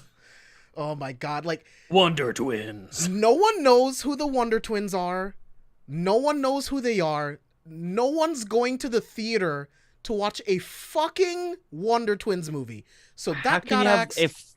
How can you have a Wonder Twin film without the Flash, Barry Allen, Wally West explaining their lore? How can you jump to 3 or 6 type of generations of the Wonder Twins? It doesn't matter, dude. That was a stupid fucking idea. Everybody watching this, did y'all really think that DCEU needed to have the Wonder Twins in its origins? Right, like what the fuck? Is that what y'all wanted? Please tell me now. Is that what but we talk about how there's gonna be startups and failures, Marvel did it too. What is Marvel's equivalent of trying to give us the Wonder Twins? Dude, they don't have one because I don't think they have one. That's too dumb of a plan, honestly. It's I guess so their equivalent would have been if like, hey, let's drop Miss Marvel in phase 1. At that point, it's like, huh? What? Or, hey, you know what? Let's say maybe Inhumans is their equivalent because Inhumans was a trash-ass show. Maybe I would have been really impressed if they dropped Miss Marvel in phase 1 because it didn't. I think the comic came out in 2012. Yeah. Yeah, it would have been. So that would have been quite the feat. But like, hello? Like, they were going to give you guys the Wonder Twins. Right, like, please. This makes no sense. And we're going to get into this. This is why Zaslav taking over is a good thing, guys. This is why it's a good thing. No one wanted to see a fucking Wonder Twins movie. The Trench, we were talking about this behind the scenes. They don't speak. Who cares about a fucking Trench movie? No one... I'm kind of pissed that the New Gods movie got axed, but for where the universe was, it didn't make fucking sense. Shelve it. So let's get into the actual list of films. But before we do that, real quick. So Blue Beetle. A lot of people are wondering if Blue Beetle is still happening. I can tell you from the earnings call, Blue Beetle is still happening. They are very excited about Blue Beetle. They're excited to release it. It is going to be released theatrical first, so we are definitely still getting Blue Beetle. So now, the first one on our list. Now, even on the earnings call, they did say that this film was still going to be released theatrically. They did say that they were excited about it, but will the Flash movie be released or will they axe it? Chris, I'm starting with you. So this is what David Zaslav said about Shazam 2, Black Adam, and The Flash. He said, we are very excited about them. We've seen them. We think they are terrific, and we think we can make them even better. So they've all been pushed recently in terms of their release dates. It's all been moved around a little bit. And so the question is, will The Flash get released? I'm still skeptical that this movie is going to get released. It is a huge investment, though. It's a $200 million investment for them, much different than a $90 million investment. So I can see why David Zaslav would want to kind of push and push and push as long as he possibly can. So maybe everything that Ezra Miller has done kind of like leaves the zeitgeist, And, we were having a conversation earlier today about whether or not the general public actually knows about Ezra Miller's misdeeds. And truth be told, they don't. So even if they were to release this film, in when is it coming out, James? 2024, 2023? The Flash is next year, March or April under. Okay. Yeah. So even if they stick to that date, there's a huge group of people who are going to be going to the theater who have no idea that Ezra Miller is a touch crazy, and it's not going to affect the box office of that film. In our tiny little bubble, though, obviously a lot of us follow the trades. A lot of us follow what Ezra Miller has been doing recently. We're a little more conflicted about supporting a film whose lead is doing all of these terrible things. So the most interesting piece of what Zaslav said, in my opinion, is we think we can make them better. Because it's been shelved and pushed, I think there could be a reality, and I'm just speculating here, where they cut Michael Keaton from the end of the film and replace him with another Ben Affleck Batman cameo.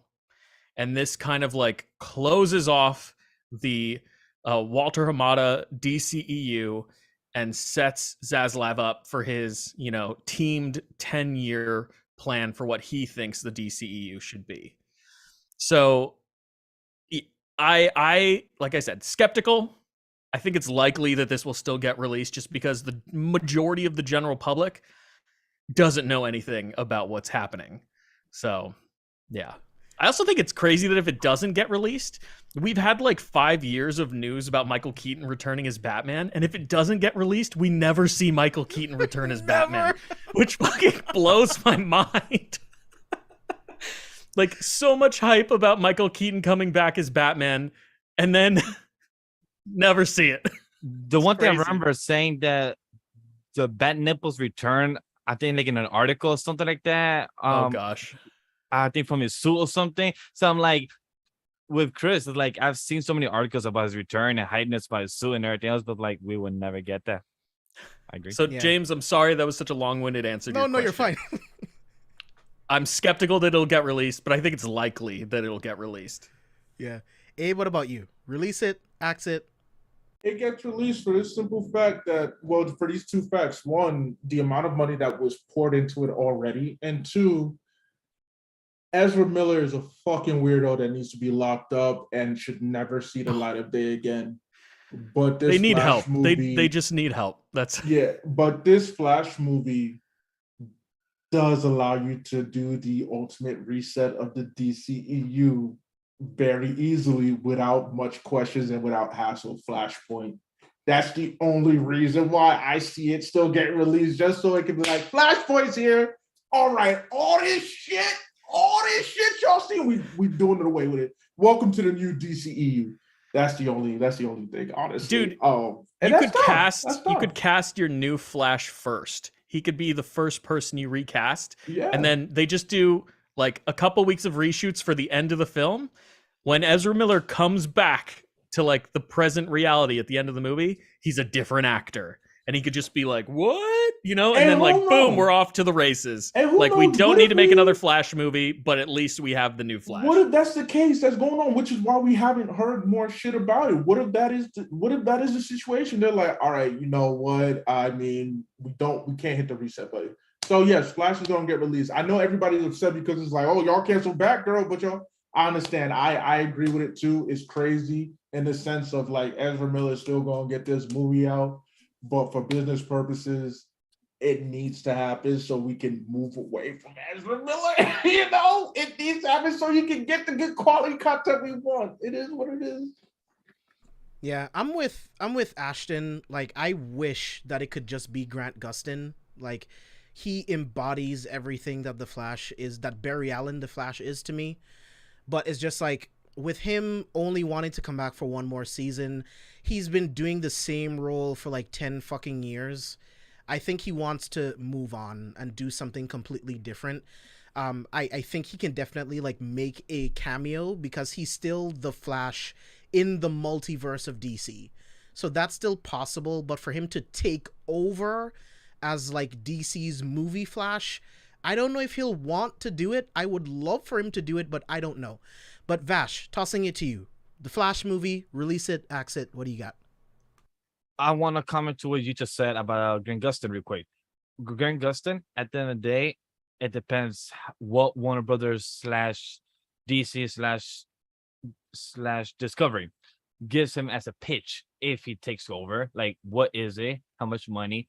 And also, he gets more in the live action of the big film. Instead of doing TV, big film. So at the end of the day, it's more of his choice. Does he want to continue that role in more of a higher production and much better VFX? So does the Flash the DCEU, and I can't wait to hear their new name instead of DCEU. I wonder if he's going to change the name out? Are you going to change that to a better one? But I think, my personal opinion, I think you should axe it. But as a business person, you should release it. As a fan, I'd love to see it. A live action Flashpoint. Because we had like a TV version of it, and it was It was, I guess from now on the show, I'm gonna say the word not bad. So that's my word for the show now. So it's gonna be the Flashpoint TV show on the Flash, not bad. But maybe on this live action with Ezra, he's not bad as an actor.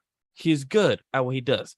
But as a human being, my guy, you gotta go to like a mental institute, gotta get yourself checked out. Hey, we all have mental problems. We all have mental issues that we gotta deal with. We all gotta deal with our own demons. But right now, my dude, you are having everyone deal with your demons. At the end of the day, you gotta get back into your shit. Find out what the fuck is going on there.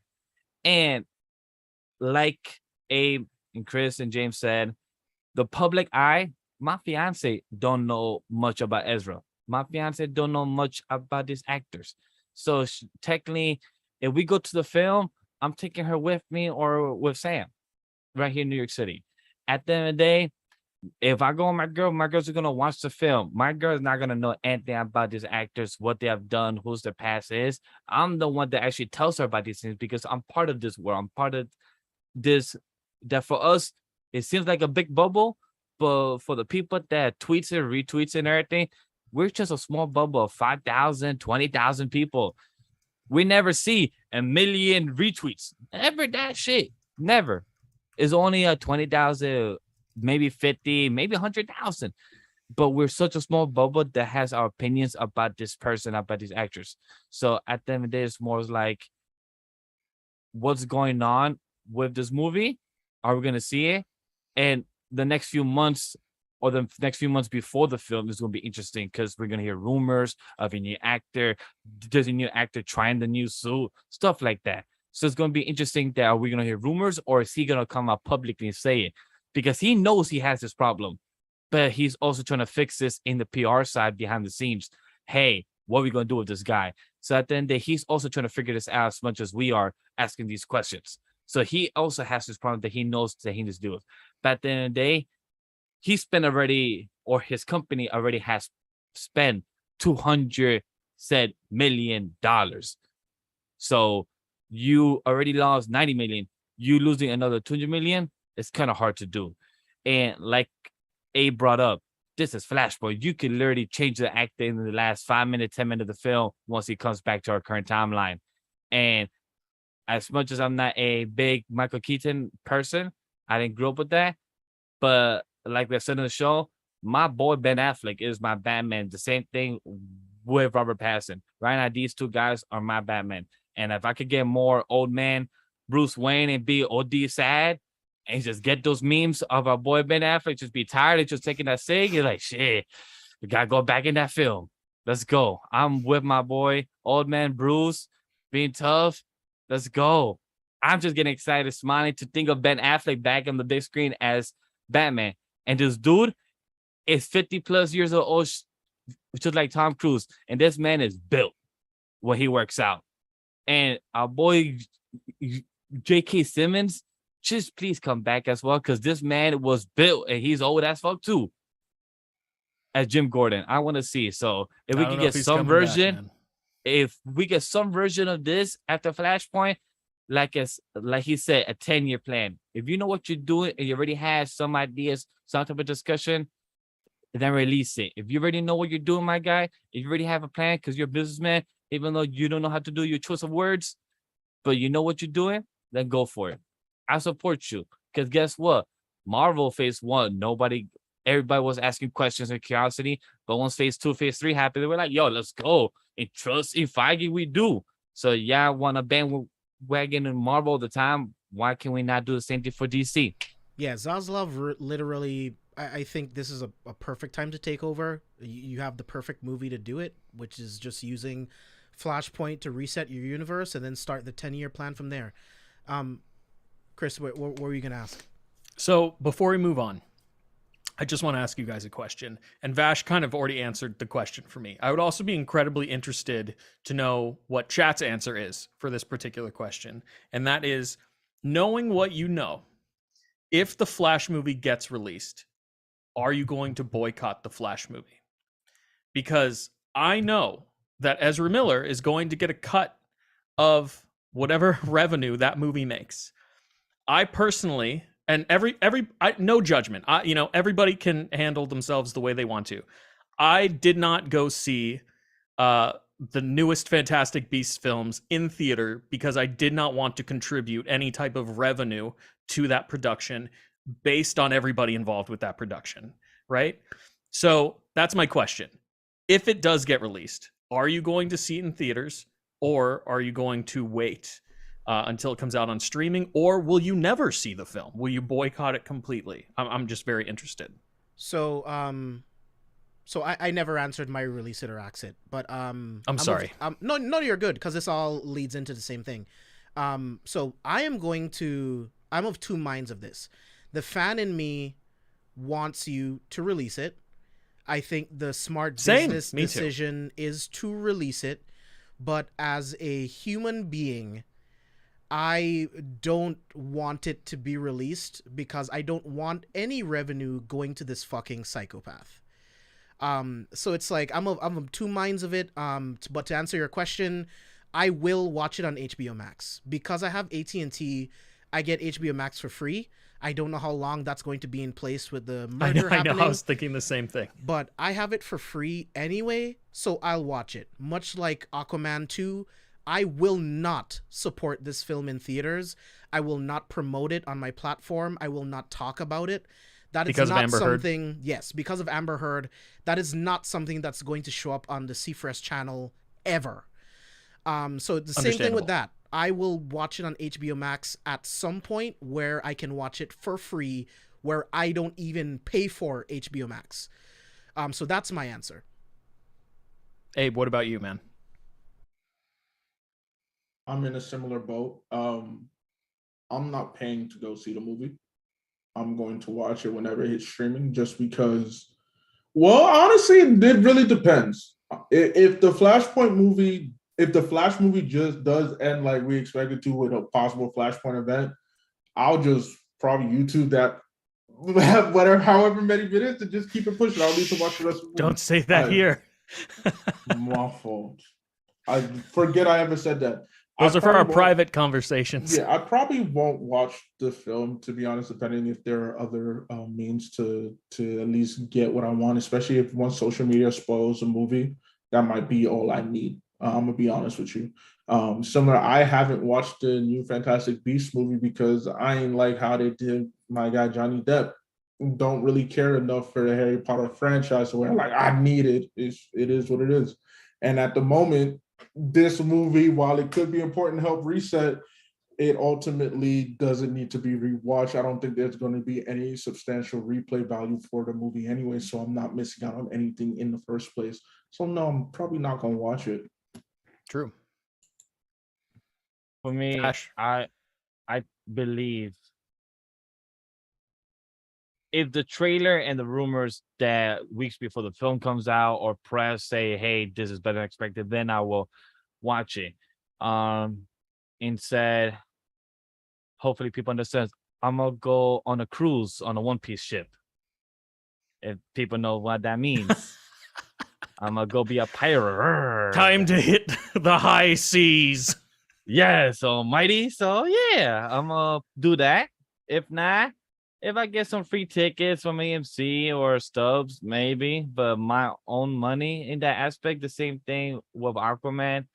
At the end of the day, it's just depending on what happens, because last time Warner Bros. / DC said that they're going to reshoot all the scenes or cut all the scenes of Amber Heard, but like a lot of scenes are with said Jason Momoa, so how you're going to like incorporate stuff like that. So at the end of the day, it's more what is going to happen on the editing floor and what's going to happen over on the post-production side. And once we get closer to the film being released, once we see what has happened or said happen, and what has the press junkets and people that have watched the film, the full film of context that we can know for the audience to actually make make that better decision then once we get closer. But I'm in the same boat. I'm like half and half. It depends where we go once that time comes, or week comes, or day comes.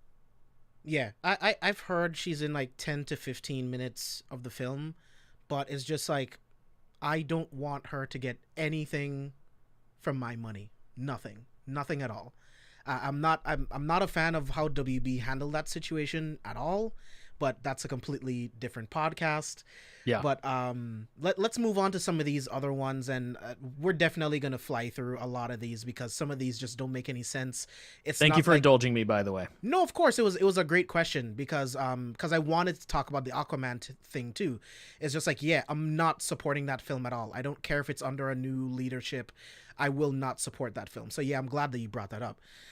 So we're gonna get into some of these stupid fucking ideas that Hamad and his team came up with. So J.J. Abrams was going to have like his own little like pocket universe with the Justice League Dark, right? He was going to make like a Black Superman movie. Well, I'm jumping ahead.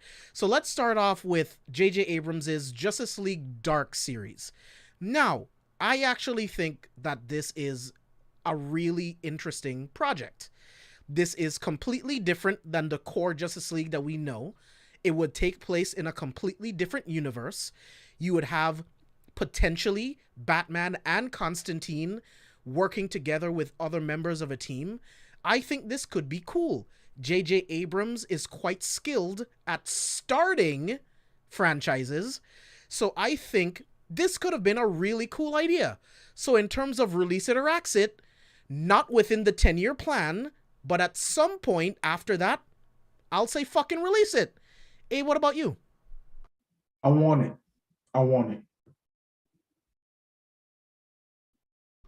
That's it. That's all I have to say. Yeah, Okay. Yeah. You want Because out. I don't want to drag it out too much, so I'm just going, hit I it, feel you for know. I want it. Understood. I was about to say, a bit anticlimactic because you had all three of us waiting like, no. I thought Abe was gonna be like, I want it, but it's gone. Yeah, I was waiting for this. But it's axe. That is so dark side type shit to say. No, I really do want it. I guess I will explain a little bit. The supernatural, the occult, the paranormal is my favorite, some of my favorite genres. And Justice League Dark does that. And if it was a series, W, especially because the next one that we'll mention, I really want. So yeah. I wanted it. Chris? Bro, great idea. It's fucking axed. It's gone, dude. Yeah, There's no way. It's so gone. It says you said it's a series. To me, this screams super expensive series with J.J. Abrams attached to it. Bro, this is gone. Done. We're never gonna see this. But I also agree with Abe. I think the supernatural elements of Justice League Dark and Constantine are some of the coolest aspects of the DC universe. So I would love to see something like this, but there's no fucking way it's happening soon. So, axed. Vash? Like Abe just said, I want it. But like Chris just said, axe it. Because one, you're not having Matt Ryan as Constantine. Zal, not that you're in charge, put Matt Ryan as Constantine. That's what you like. My boy is literally born to be Constantine. Like, he did such a great job in the Hourverse in his own show. It got canceled, and then he became Matt Ryan in the Hourverse. I feel like he still has the chops to still do it in live action. But for the JJ, what you're doing for Justice League Dark, awesome, great concept. But I believe more in James Gunn doing Peacemaker season 2 and other content for DC in the future than JJ. I'm sorry. I still have not seen Star Trek of what he has done. What you did in Star Wars, great Force Awakens, but at the end of the day, you had no clear direction. So if you have a script, if you have a concept, cool. But if you have a script and a direction of why you're going to make it and then go somewhere, unless it's going to be like a one-off, cool. So all of these things are in concept. There's nothing. There's nothing right. here. So there's nothing to go just off concept of, nothing alone, to speculate. Then axe it, throw out the window because nobody asked for it, and you just throwing a concept to the wall with a dart and no direction. So out the window, axe it, chop it off, just cut off the legs. That's it. So Vash already gave his thoughts on Constantine. So Chris, what are your thoughts on a Constantine movie? And here's the thing, like Vash already said, it was going to be a Constantine movie without Matt Ryan, which I think is fucking sacrilege. This dude is John Constantine. He voices Constantine in the animated movies. He's all throughout the Arrowverse. Fucking Legends of Tomorrow pretty much dedicated a season and a half to John Constantine's arc because Matt Ryan is so fucking awesome. So for the gall of Hamad and his team to like, yeah, we're gonna make a Constantine movie, but fuck Matt Ryan. That completely pissed me off. So what do you think? Release it? Axe it? Bro, it's axed. This is gone. Matt Ryan is one of those actors, like you just said, who was born for this particular role. Just like Robert Downey Jr. was born to play Iron Man and Charlie Cox was born to play Matt Murdock. So,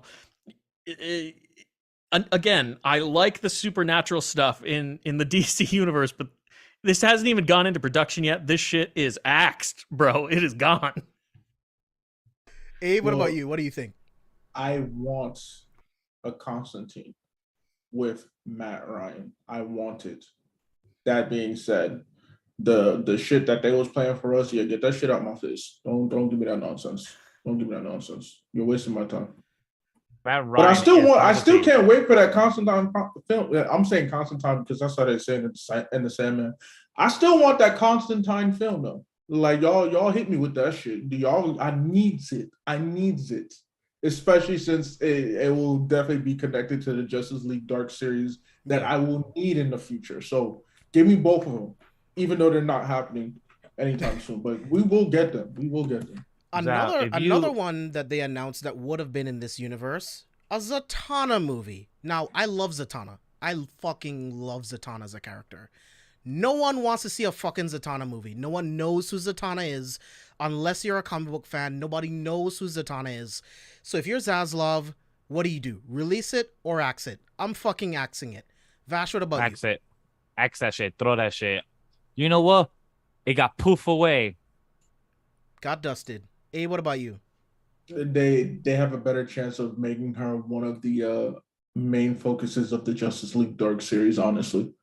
You know, they build her up that way. The solo movie doesn't make sense unless you build her up properly to where you see a demand for like, hey, give us a solo story.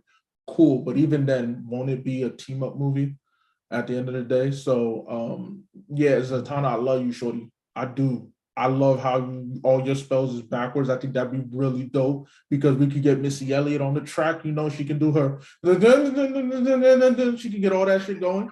But nah, not now. Bye.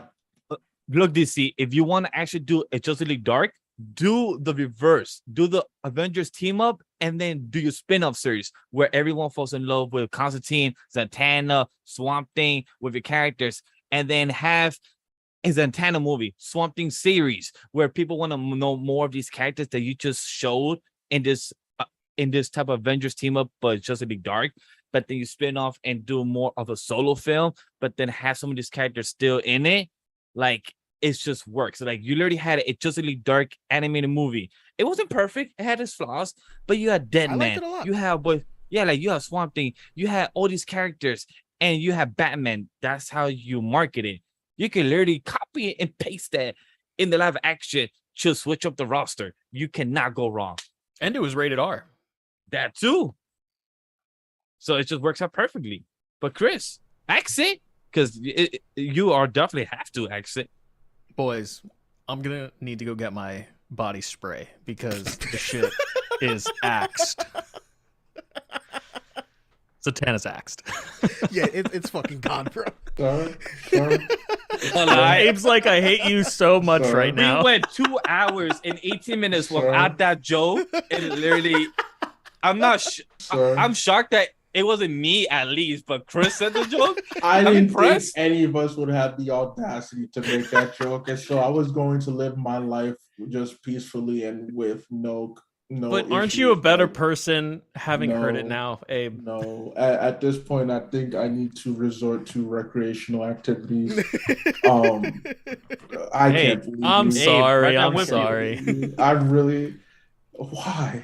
You know what? At least he got it out the way now, right? Right. He did. I thought, I'd save it for the third one. We have so many to go. Oh, don't worry. You know what? I'm actually glad you didn't do it for Justice League Dark or Constantine, because that would have hurt me.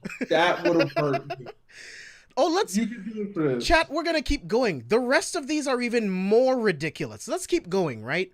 They were gonna make a Madame Xanadu series, and if you don't know who that is, no one else knows who the fuck Madame Xanadu is. They don't know. You don't know. This doesn't make any sense. Another character that you should introduce if you make a Justice League Dark series. To give a series to Madame Xanadu, this makes no fucking sense. So, axe it. Chris, release it or axe it. bro. Axe, bro. Bye-bye. Abe. Vash. Axe it, because I know most characters in Marvel and DC Comics. When it comes to other publishing companies, is like, who heard of it? Once James said this, and I just looked in the show notes and had to search up, I probably have seen it once or 5 times in my life in a spread or just random pop-up. But honestly, for me or most of us or anybody that have heard of it, that's praise to you, because who the fuck is this character? Axe it. And Ashton, I'm not going to put nerds. time code for it. We're nerds. We know this shit. We know these characters. But general audiences has no idea who the fuck Madame Xanadu is. Let's continue. The Blackhawk movie. This actually could be interesting. I was going to say, this is actually one that I really would have liked to see. It would have been cool. Yeah, think of it as DC's like Red Tails, right? Like Yeah. this could have been a really, really cool movie, although I don't trust Hamada to do it well. So again, I'll say something similar to what I did to the Justice League Dark series. After the 10-year plan, after we see where the state of things are, give me that Blackhawk movie. So I'm going to say release it. Chris, what about you? Oh man, you're saying release it. Again, I would have liked to see this movie. It would have been a cool period piece set in like the 1940s, probably during World War II, most likely. This Blackhawk movie is totally getting axed. But whatever they envisioned this one to be is gone. But again, who's to say? Down the line in this 10-year plan, anything could happen. So maybe in the future, that would be excellent. But this bad boy is getting axed. Yeah. Abe? Look, I'm being real with you. I don't know shit about the Blackhawks, so I could care less whether it's released, axed. But for the sake of this segment, throw that shit in the trash. We'll revisit it later, I guess, because again, I'm looking at them like, all right, so they have something in Rebirth, but nothing substantial. So it seems like the majority of their good times together was in their original incarnation. It seems like DC themselves haven't really managed to do too much with them as of recently. So ask that motherfucker. And then when I learn about it, maybe I'll change my mind. Vash? I would love to see it happen, but this version, that when it was announced and the concept, exit. But I would love to see the future concept of this in the 10-year plan or in the 20-year plan or whatever phase 3 they want to call it, in their own type of style. Because Uncle Sam, to actually see this character in the comics and actually just have a live action version of him and other characters that we've seen in the comics, Wonder Woman, we have seen Hawkman, Hawkgirl interact with Blackhawk. So to actually see this happen, like, you could do a property with this. And I would like to see it as a series. I think a good 8 episodes, 6 episodes cool. solid would be pretty interesting. A Yeah. little like airplane action, like Top Gun Maverick, but with a comic skin on it. It would be fantastic. You know what? Have Tom Cruise. He's still got another 10 years to do some action films. Have Tom Cruise be in Black Hawk right there. That's Movie just- make $1 billion. That's it, you see? And don't have a streaming service. Don't announce that either, guys. From what it looks like, it just be Top Gun all over again. But I guess why not? That's since set in the 40s. Top Gun has done so well. So let's give him his prequel series. You see? I'm you telling you. I guess. I just Your DC, if you want to hire me, let me know. So let's keep going here. So, like I alluded to earlier, J.J. Abrams was also going to make a Black Superman movie. This was kind of simultaneously announced with a Michael B. Jordan produced Black Superman movie. His Superman movie was going to be Val-Zod, and I believe that J.J. Abrams was going to follow along with Calvin Ellis's story. So starting off with the J.J. Abrams Black Superman movie, what do you think? Release it, axe it. Dude, this is a movie. Throw it out. Chris, starting with Do you. you think it's gone, Vash? Oh, sorry. This is the movie that has the most prestige attached to it on this list. I don't think it's gonna get made, but that's kind of a tragedy. Yeah. Based on who was writing it.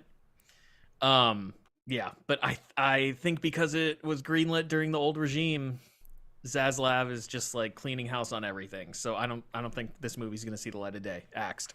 Yeah. Vash? This axe, because one, when it comes to certain characters of certain ethnicity, it should be written by set people. If you're gonna write a Black Superman, it should also be written by people as like a Black person. I mean, it was Ta-Nehisi Coates was writing it. Yeah. But also, I feel like it should be directed as well. Like, and JJ, I don't feel like he'll be the right person for that aspect and concept for it.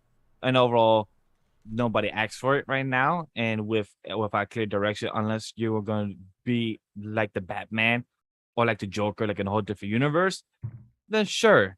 But again, it was all concept.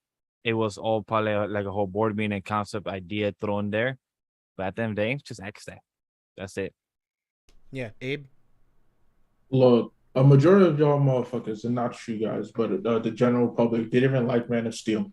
Yo, regular white old Clark Kent hasn't even been done that well on the big screen to where everybody could be like, yo, we've had a fire Superman movie.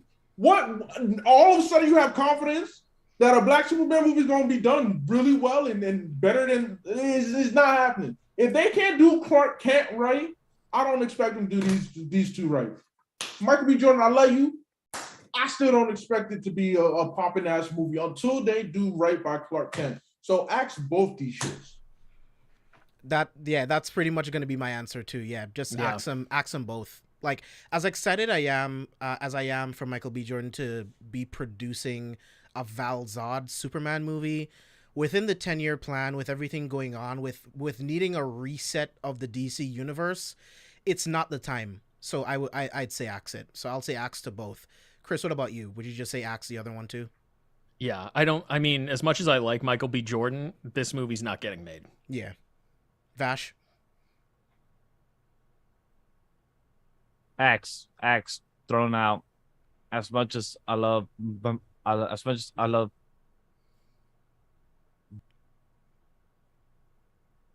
You're on mute. Oh, my fault. Overall, axe it. He should not be. Like at the end of the day, I want you to succeed, but you should do properties that there's a direction. That's all. Yeah. Also, to clarify, he was producing the movie. Correct. He wasn't set to star as Superman, right? Right. Yes. He was just producing. Yeah. Right. Yeah. I mean, he in interviews, of course, everyone was asking him, and he's flattered, but he wouldn't want to do it. He was just producing it. The Batman 2. This is an easy one. We know this is being released, so we can all axe, dude. It's gone. So we can all say that one's getting released. No, this one's definitely coming out. This next one, this hurts me, and I'm going to say release it right now. But Green Lantern Corps, J.J. Abrams and I believe Greg Berlanti also had some involvement in this in the early stages, where they were planning to do a Green Lantern Corps series on HBO Max. Yeah. I think a Green Lantern movie was always a mistake. I think a series getting to actually explore Oa, what it's like to be a Green Lantern traveling space and being the space police while simultaneously trying to balance a life on Earth. I think you do that in a series. Release that shit right now. I want it. I kind of alluded to it earlier. After the reset with the Flash movie, I think it would be great to start off with the Green Lantern Corps. You instantly get Earth, and you get the entire galaxy as like a placemat for the universe. This is where it starts. The Green Lantern Corps, they're essentially the space police. This is his sector. He checks all of these different planets, protecting them. This is the beginning, but Earth is his home. Would be a great way to start off the new era of the DCU, is what I'll call it for now. So I think you release this. Chris, what about you?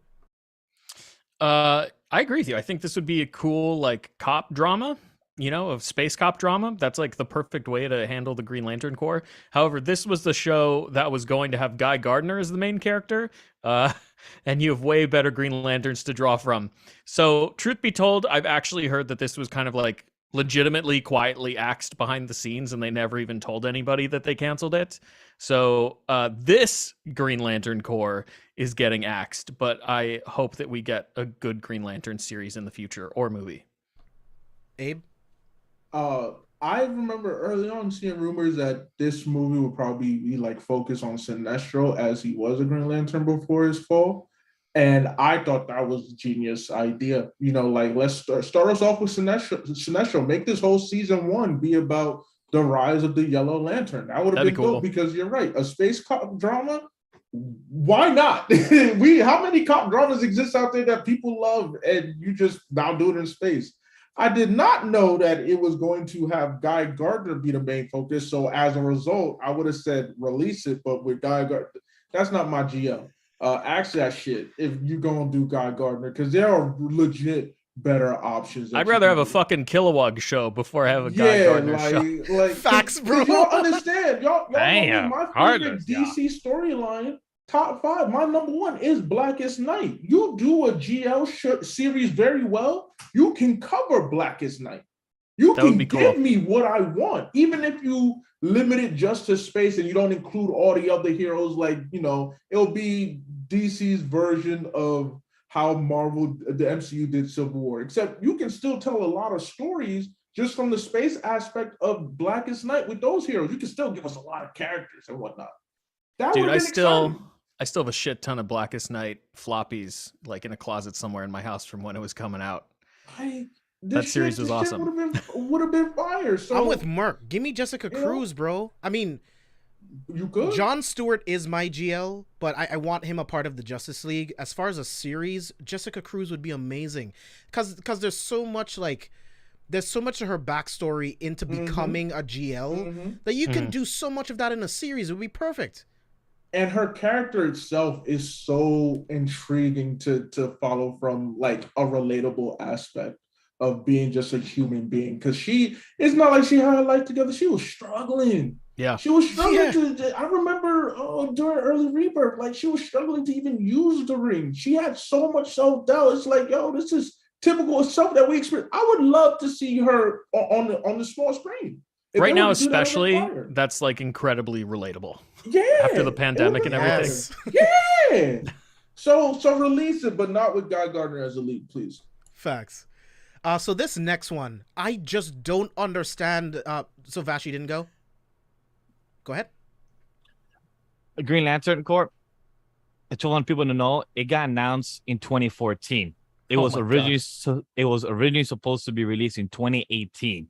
Just to give that people a quick reminder that this was supposed to be released 4 years ago, and it's been pushed and pushed. What I wanted, hell yes, for the rumors that what it is could have been Sinestro and everything. Gary Gardner, hey, I fuck with the dude. He's that bad. But at the end of the day, Hal Jordan, John Stewart, those are the ones that we should give first. Like at least one of them, and at least they're putting shining the animated side with Green Lantern, Beware My Power, John Stewart being the main lead. I'm happy overall. Yeah, giving him. But if you're gonna give light to some of the characters that are not as popular or what you're scared to do in live action in the animated side, do much better. Also marketing as well for that. That's all. Dude, even Kyle Rayner would be a better choice. That too, like Guy Gardner's the fucking worst.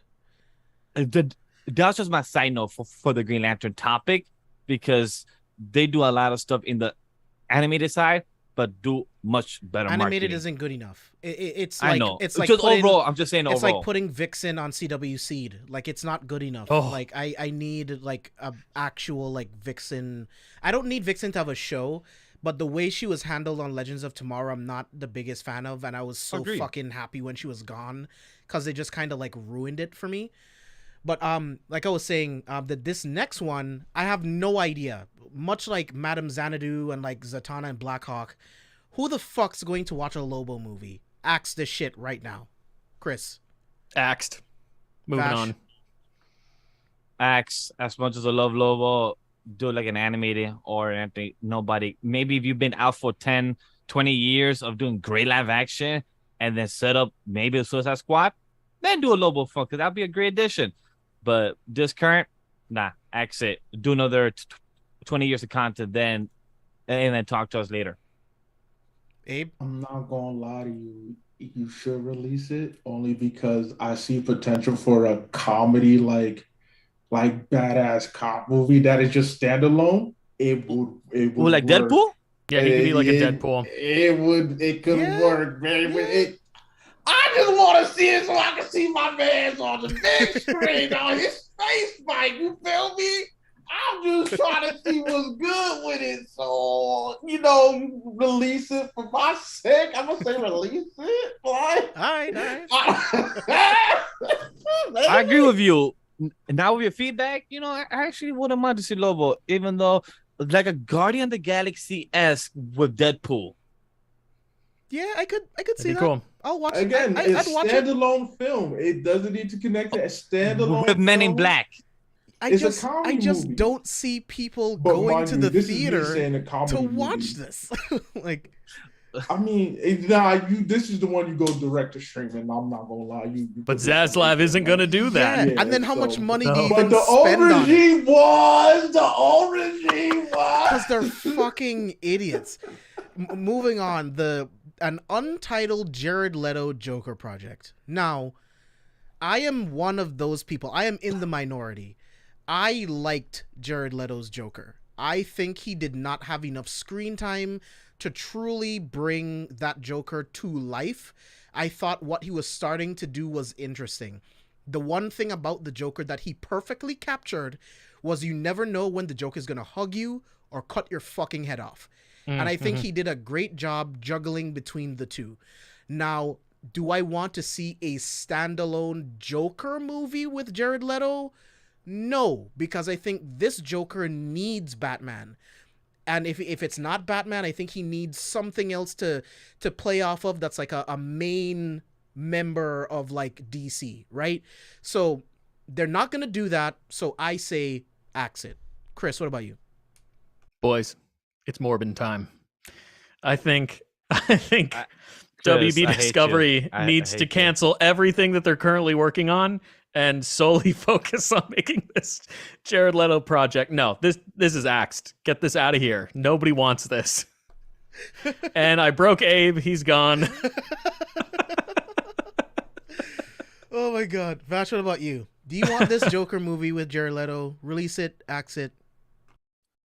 I really don't know what to think right now because of what Chris said. I'm, like right now in my head, it's just saying, it's morphing time. It's morphing time. Power Ranger time. I'm like my head is just going on a clockwork. So I'm trying to grab my thoughts. I'm sorry about that, James.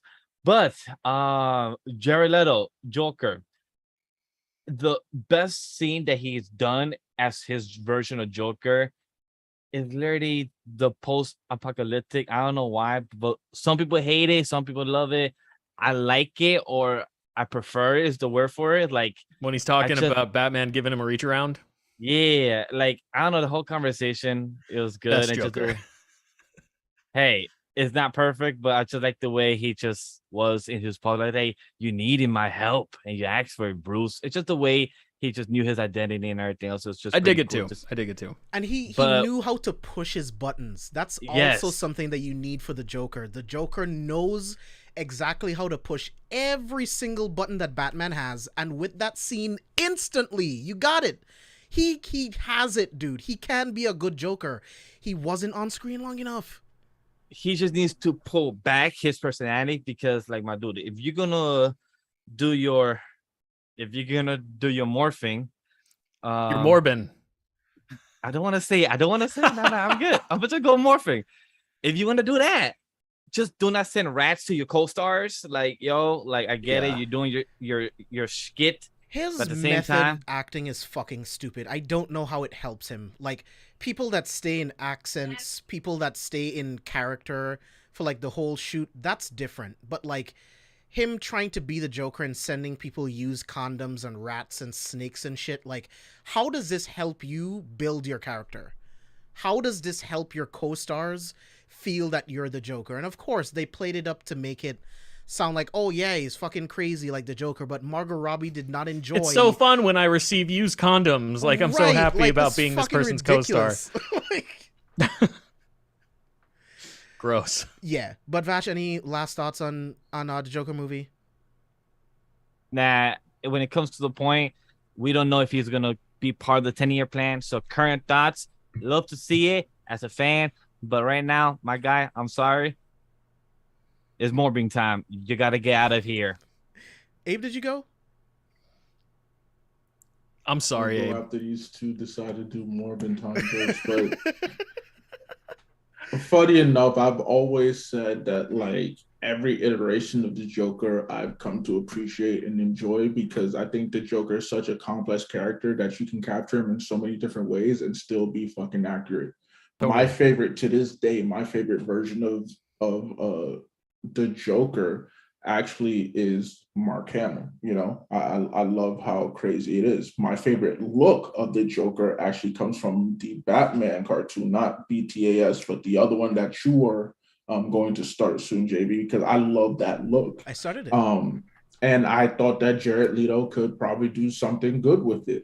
But unfortunately, Morbius exists. And while I have not watched the movie, everything about the trailer, everything about the reviews told me that, you know what, maybe this was a blessing that we won't get to see Jared Leto as Joker, because maybe he just doesn't have the acting chops. And I don't want to come here and be like, damn, this is the worst Joker I've ever seen. So ask that shit. And please, let's move on so I don't have to have any more morbid jokes. All right, so we got two more on the list that I wanted to talk about, guys. So Static Shock movie. I think you fucking release this ASAP. Static Shock is one of my favorite cartoons, period. If you watch Static Shock today, it is still, everything that they talk about is still relevant today. Static is such an incredible hero. I love watching his struggles and watching him overcome them. I would love a Static Shock movie, and I want it right now within the 10-year plan. So release it. Chris, what about you? Release it. Dude, I would also love a Static Shock movie. I love that cartoon growing up. Again, just like everything on this list, this Static Shock movie is not getting made. It is getting axed. But fingers crossed we get a Static Shock movie in the future, because that would be awesome. Abe? I would like a standalone Static Shock film. I think that it could have been done relatively well because of prior iterations. I think the source material is right there. We could have gotten a really good story. But I would be more excited to see it happen in the new DCEU. So let's shelve it for the time being, and we'll revisit in like 10, 15 years. Vash? Abe said it very well, what my thoughts were, and I want to add, wait, because right now the Static Shock comic, the season 1, I think it was 12 issues, and is the writing, the art is fucking peak. It's like so good, and I can't wait to see how much more it evolves and grow. But by the time the Static Shock film comes out, we most likely have like a season 4 of the comic run. Right now, it's in current production, for season 2, with the artist putting so many type of variations of his actual costume, his suit. Wait for the film to get more inspiration from the comic side, so we could put something beautiful in the film. Because Static Shock, what James said, even though the animation for the cartoon at the time is outdated, but the story holds itself. the current message of our boy Richie and his father when Richie and Virgil got lost, or I think it was kidnapped at the time, and both parents had to talk and try to find them, and also spoke about a racist topic. With that going on in that episode, is one of the most popular and most watched episode of Static Shock because of the stories and message it hits. So I'm happy that the current people that greenlit this property are gone, because most likely who knows how the film could have been made or what type of messages. So maybe in this 10-year plan, it could a better direction. And even though the current concept could stay, but hopefully it continues being there with the good message and direction of what it could bring. Because we have so many good property from Static Shock that we could continue, because who also needs more shine? Icon and Rocket. So I would love to see those type of characters and properties from the story and world of Milestone. So in that mix things of I said, even though current film, accent, but concept transfer over to the 10 film plan. That's my overall thoughts. Yeah, and that's the beautiful thing. The Milestone universe that we will be getting. I know we will be getting that. That is definitely in the plan. So I'd rather us wait and it get done properly, or else we would be complaining about this shit forever. Yeah, I would love for us to review Static Season 1 from Milestone, the new run. It's fucking incredible, dude. Oh my god. Agree. But yeah, man, Static Shock means a lot to me, and I'm glad that Hamada doesn't have his grubby little hands on it, and he can't fuck it up, because I actually want this to be a good movie. So last he can't one, hurt you anymore. He can't. So last one that I wanted to talk about, Release It or Axe It, the Black Canary movie. This would reportedly see Journey Smollett reprising her role from Birds of Prey, which I actually think is a good movie. I really like Birds of Prey. It was pretty much Harley Quinn Deadpool. I thought Ewan McGregor was incredible as Dude, Black he's wild Mask. in that movie. Yeah, wild, terrifying. I think he was awesome. In terms of a Black Canary solo movie, I don't see the point in it, really. I would have Black Canary show up in a bunch of different things. I would greenlight a Green Arrow movie, put her in it. If you made a Young Justice movie, I would have her train the Young Justice team. That's what I would have her do. So as far as a straight up standalone Black Canary movie, I don't think that's a good idea. Axe that shit. Chris, what about you? Axe, dude, this one's gone. It's related to the old DCEU. Yeah. Abe? I don't really care for it. Journey Smollett, I like your portrayal, but I don't know what you could have done for me here. I don't think Black Canary has been done very well on this screen, big or small. I'd rather you build up the important characters that lead you to Black Canary and then help her bounce off and strongly from there on out. So right now she has no strong foundation to really call. I mean, Birds of Prey was not that bad. I'll say that Birds of Prey was not that bad, but I need her to have a better jumping point than that film. Yeah, Vash? I feel bad, but I really wanted to get Axe. Sorry, not want. I think it should. I would love to still see her play her character in the next 5 years or 6 years. I feel like the actress was the better version of Black Canary that we have had. I think we only had 3 versions so far in the live action side, but I feel like she did the best role for the Black Canary for what we have had only. But it depends if we're gonna continue getting Margot Robbie as Harley Quinn in this next 10-year plan of what they have planned. So if she does come back in the future, I would like to see a solo, but I don't think if she was solo, just her. Maybe we should get our boy Green Arrow on screen, see the dynamics of her character, because a lot of her character revolves around his character and also around their city. So stuff like that could happen, but a whole type of solo film, like Abe said, there's no ground for it. We just saw her in a film of Margot Robbie in good chemistry, but it wasn't a lot of information for us to get a spin-off.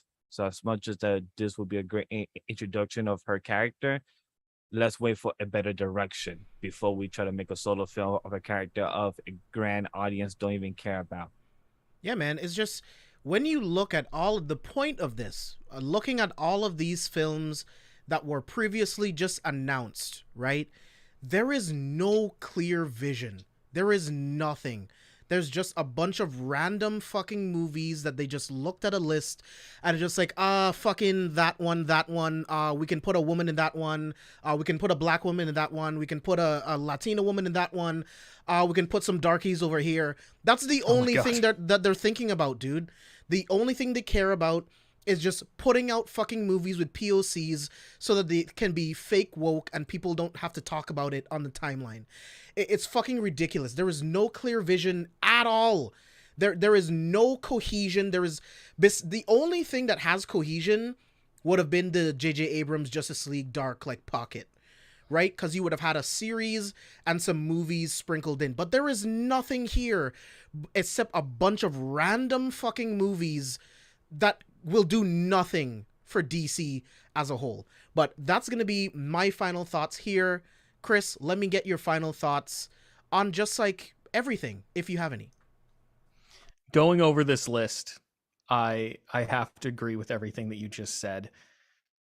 Again, to reiterate, I'm sorry for everybody that lost their jobs. I'm sorry for the creatives that don't get to show the world their projects. But I think at least for the DC portion of WB Discovery, this is a great move, and I cannot wait to see where they take all these properties. It's very exciting. Abe, final thoughts? Look, simply this is a new business venture for Zaslav. We have to give him the time to implement his ideas before we can really jump to judgment. The old regime was shitty, and we all know that. I don't know why all of a sudden you thought that we were going to start getting quality content after we haven't really gotten quality content consistently. You can count on a single hand the good content that they've released recently. And even then, none of them connect. So in the hopes of an actual cinematic cohesive universe, this is important.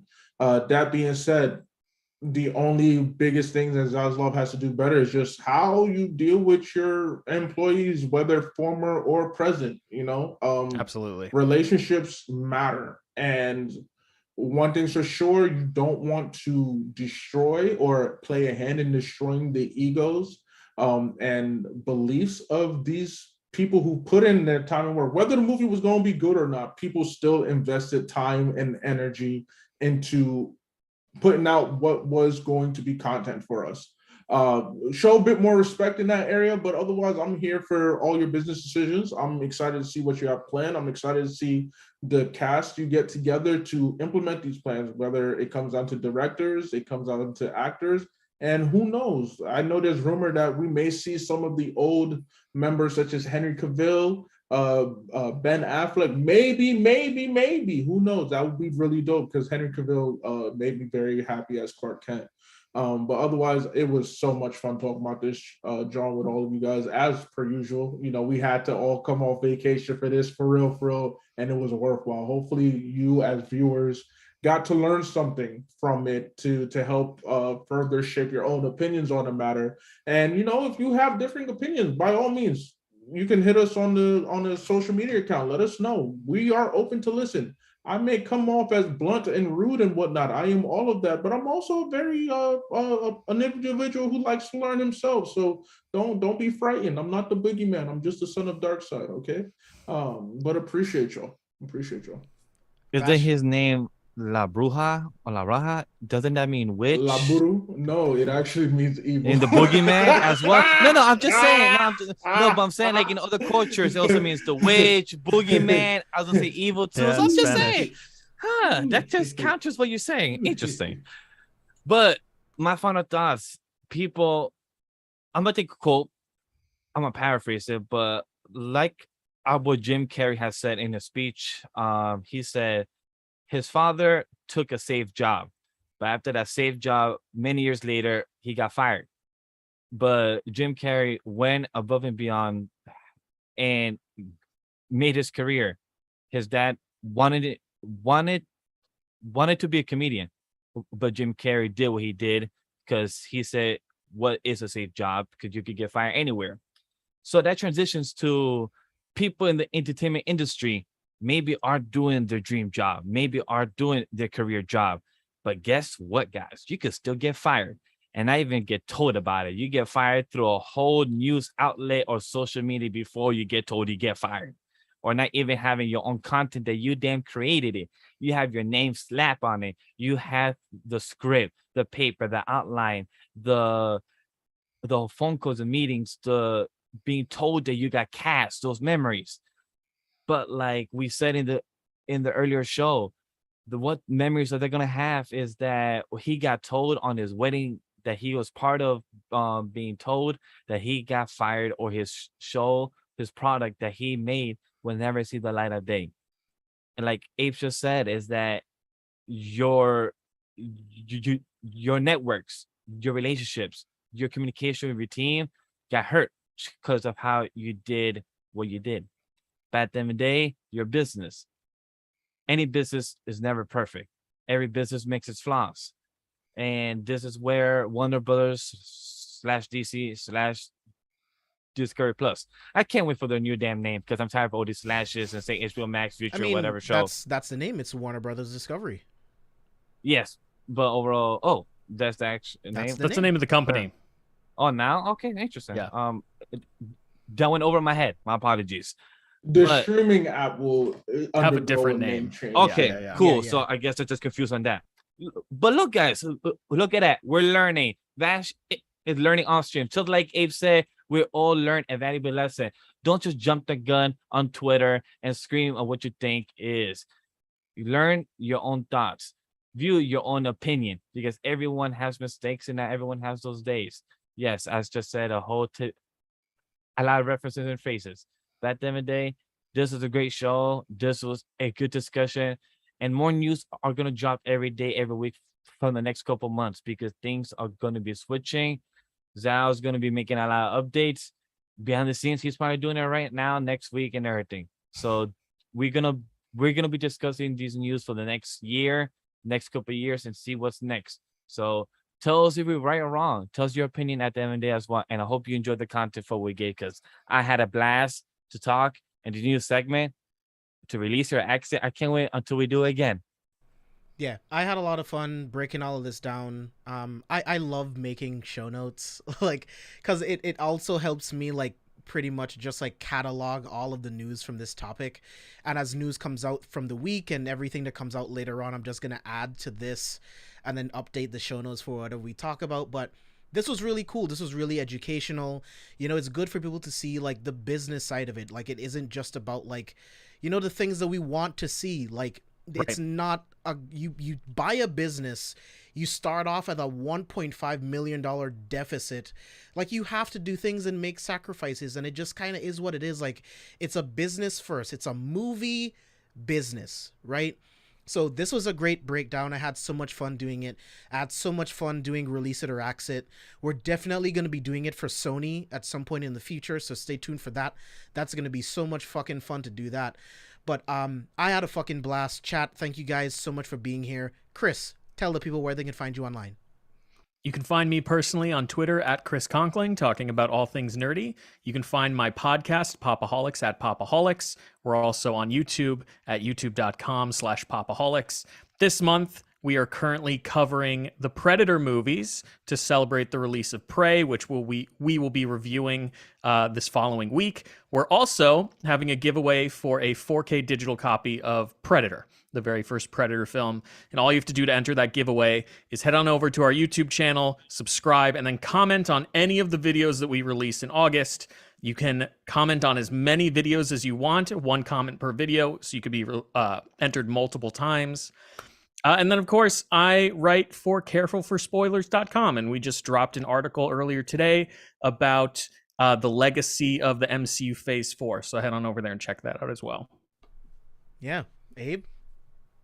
Look, y'all know who it is. It's your boy Laburu, son of Darkside King Variant 101. You can find me on Twitch at Prince_A You can find me on Twitter under the same name. You can find me in Anime Lately, Careful with Spoilers. So many different things. I'm a man of many hats. I have many talents. I love being versatile. I love just being able to engage in all different fields of my interest, whether it comes from whether it's anime, comics, film, fucking video games, whatever it is.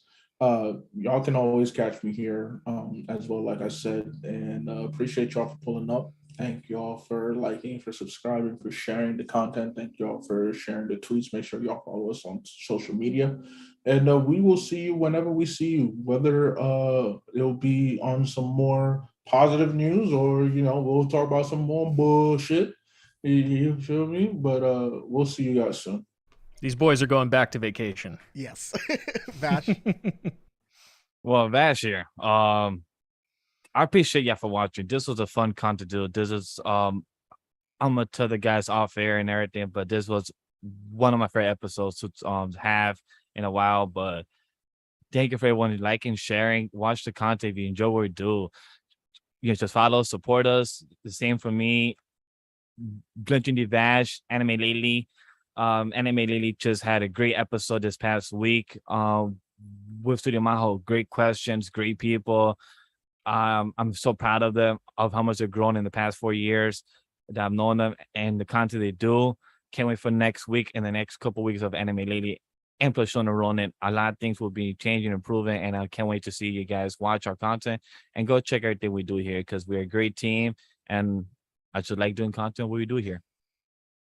Yeah, I love doing this show. I'll echo Vash. This was one of the most fun I've had doing the show in a little bit, if I'm being perfectly honest. So this was a lot of fun. The SDCC recap was a lot of fun, and I want to do more episodes like this for you guys. I want to do more episodes where you can get more of our opinion instead of feeling like we're just an after show talking about someone else's content.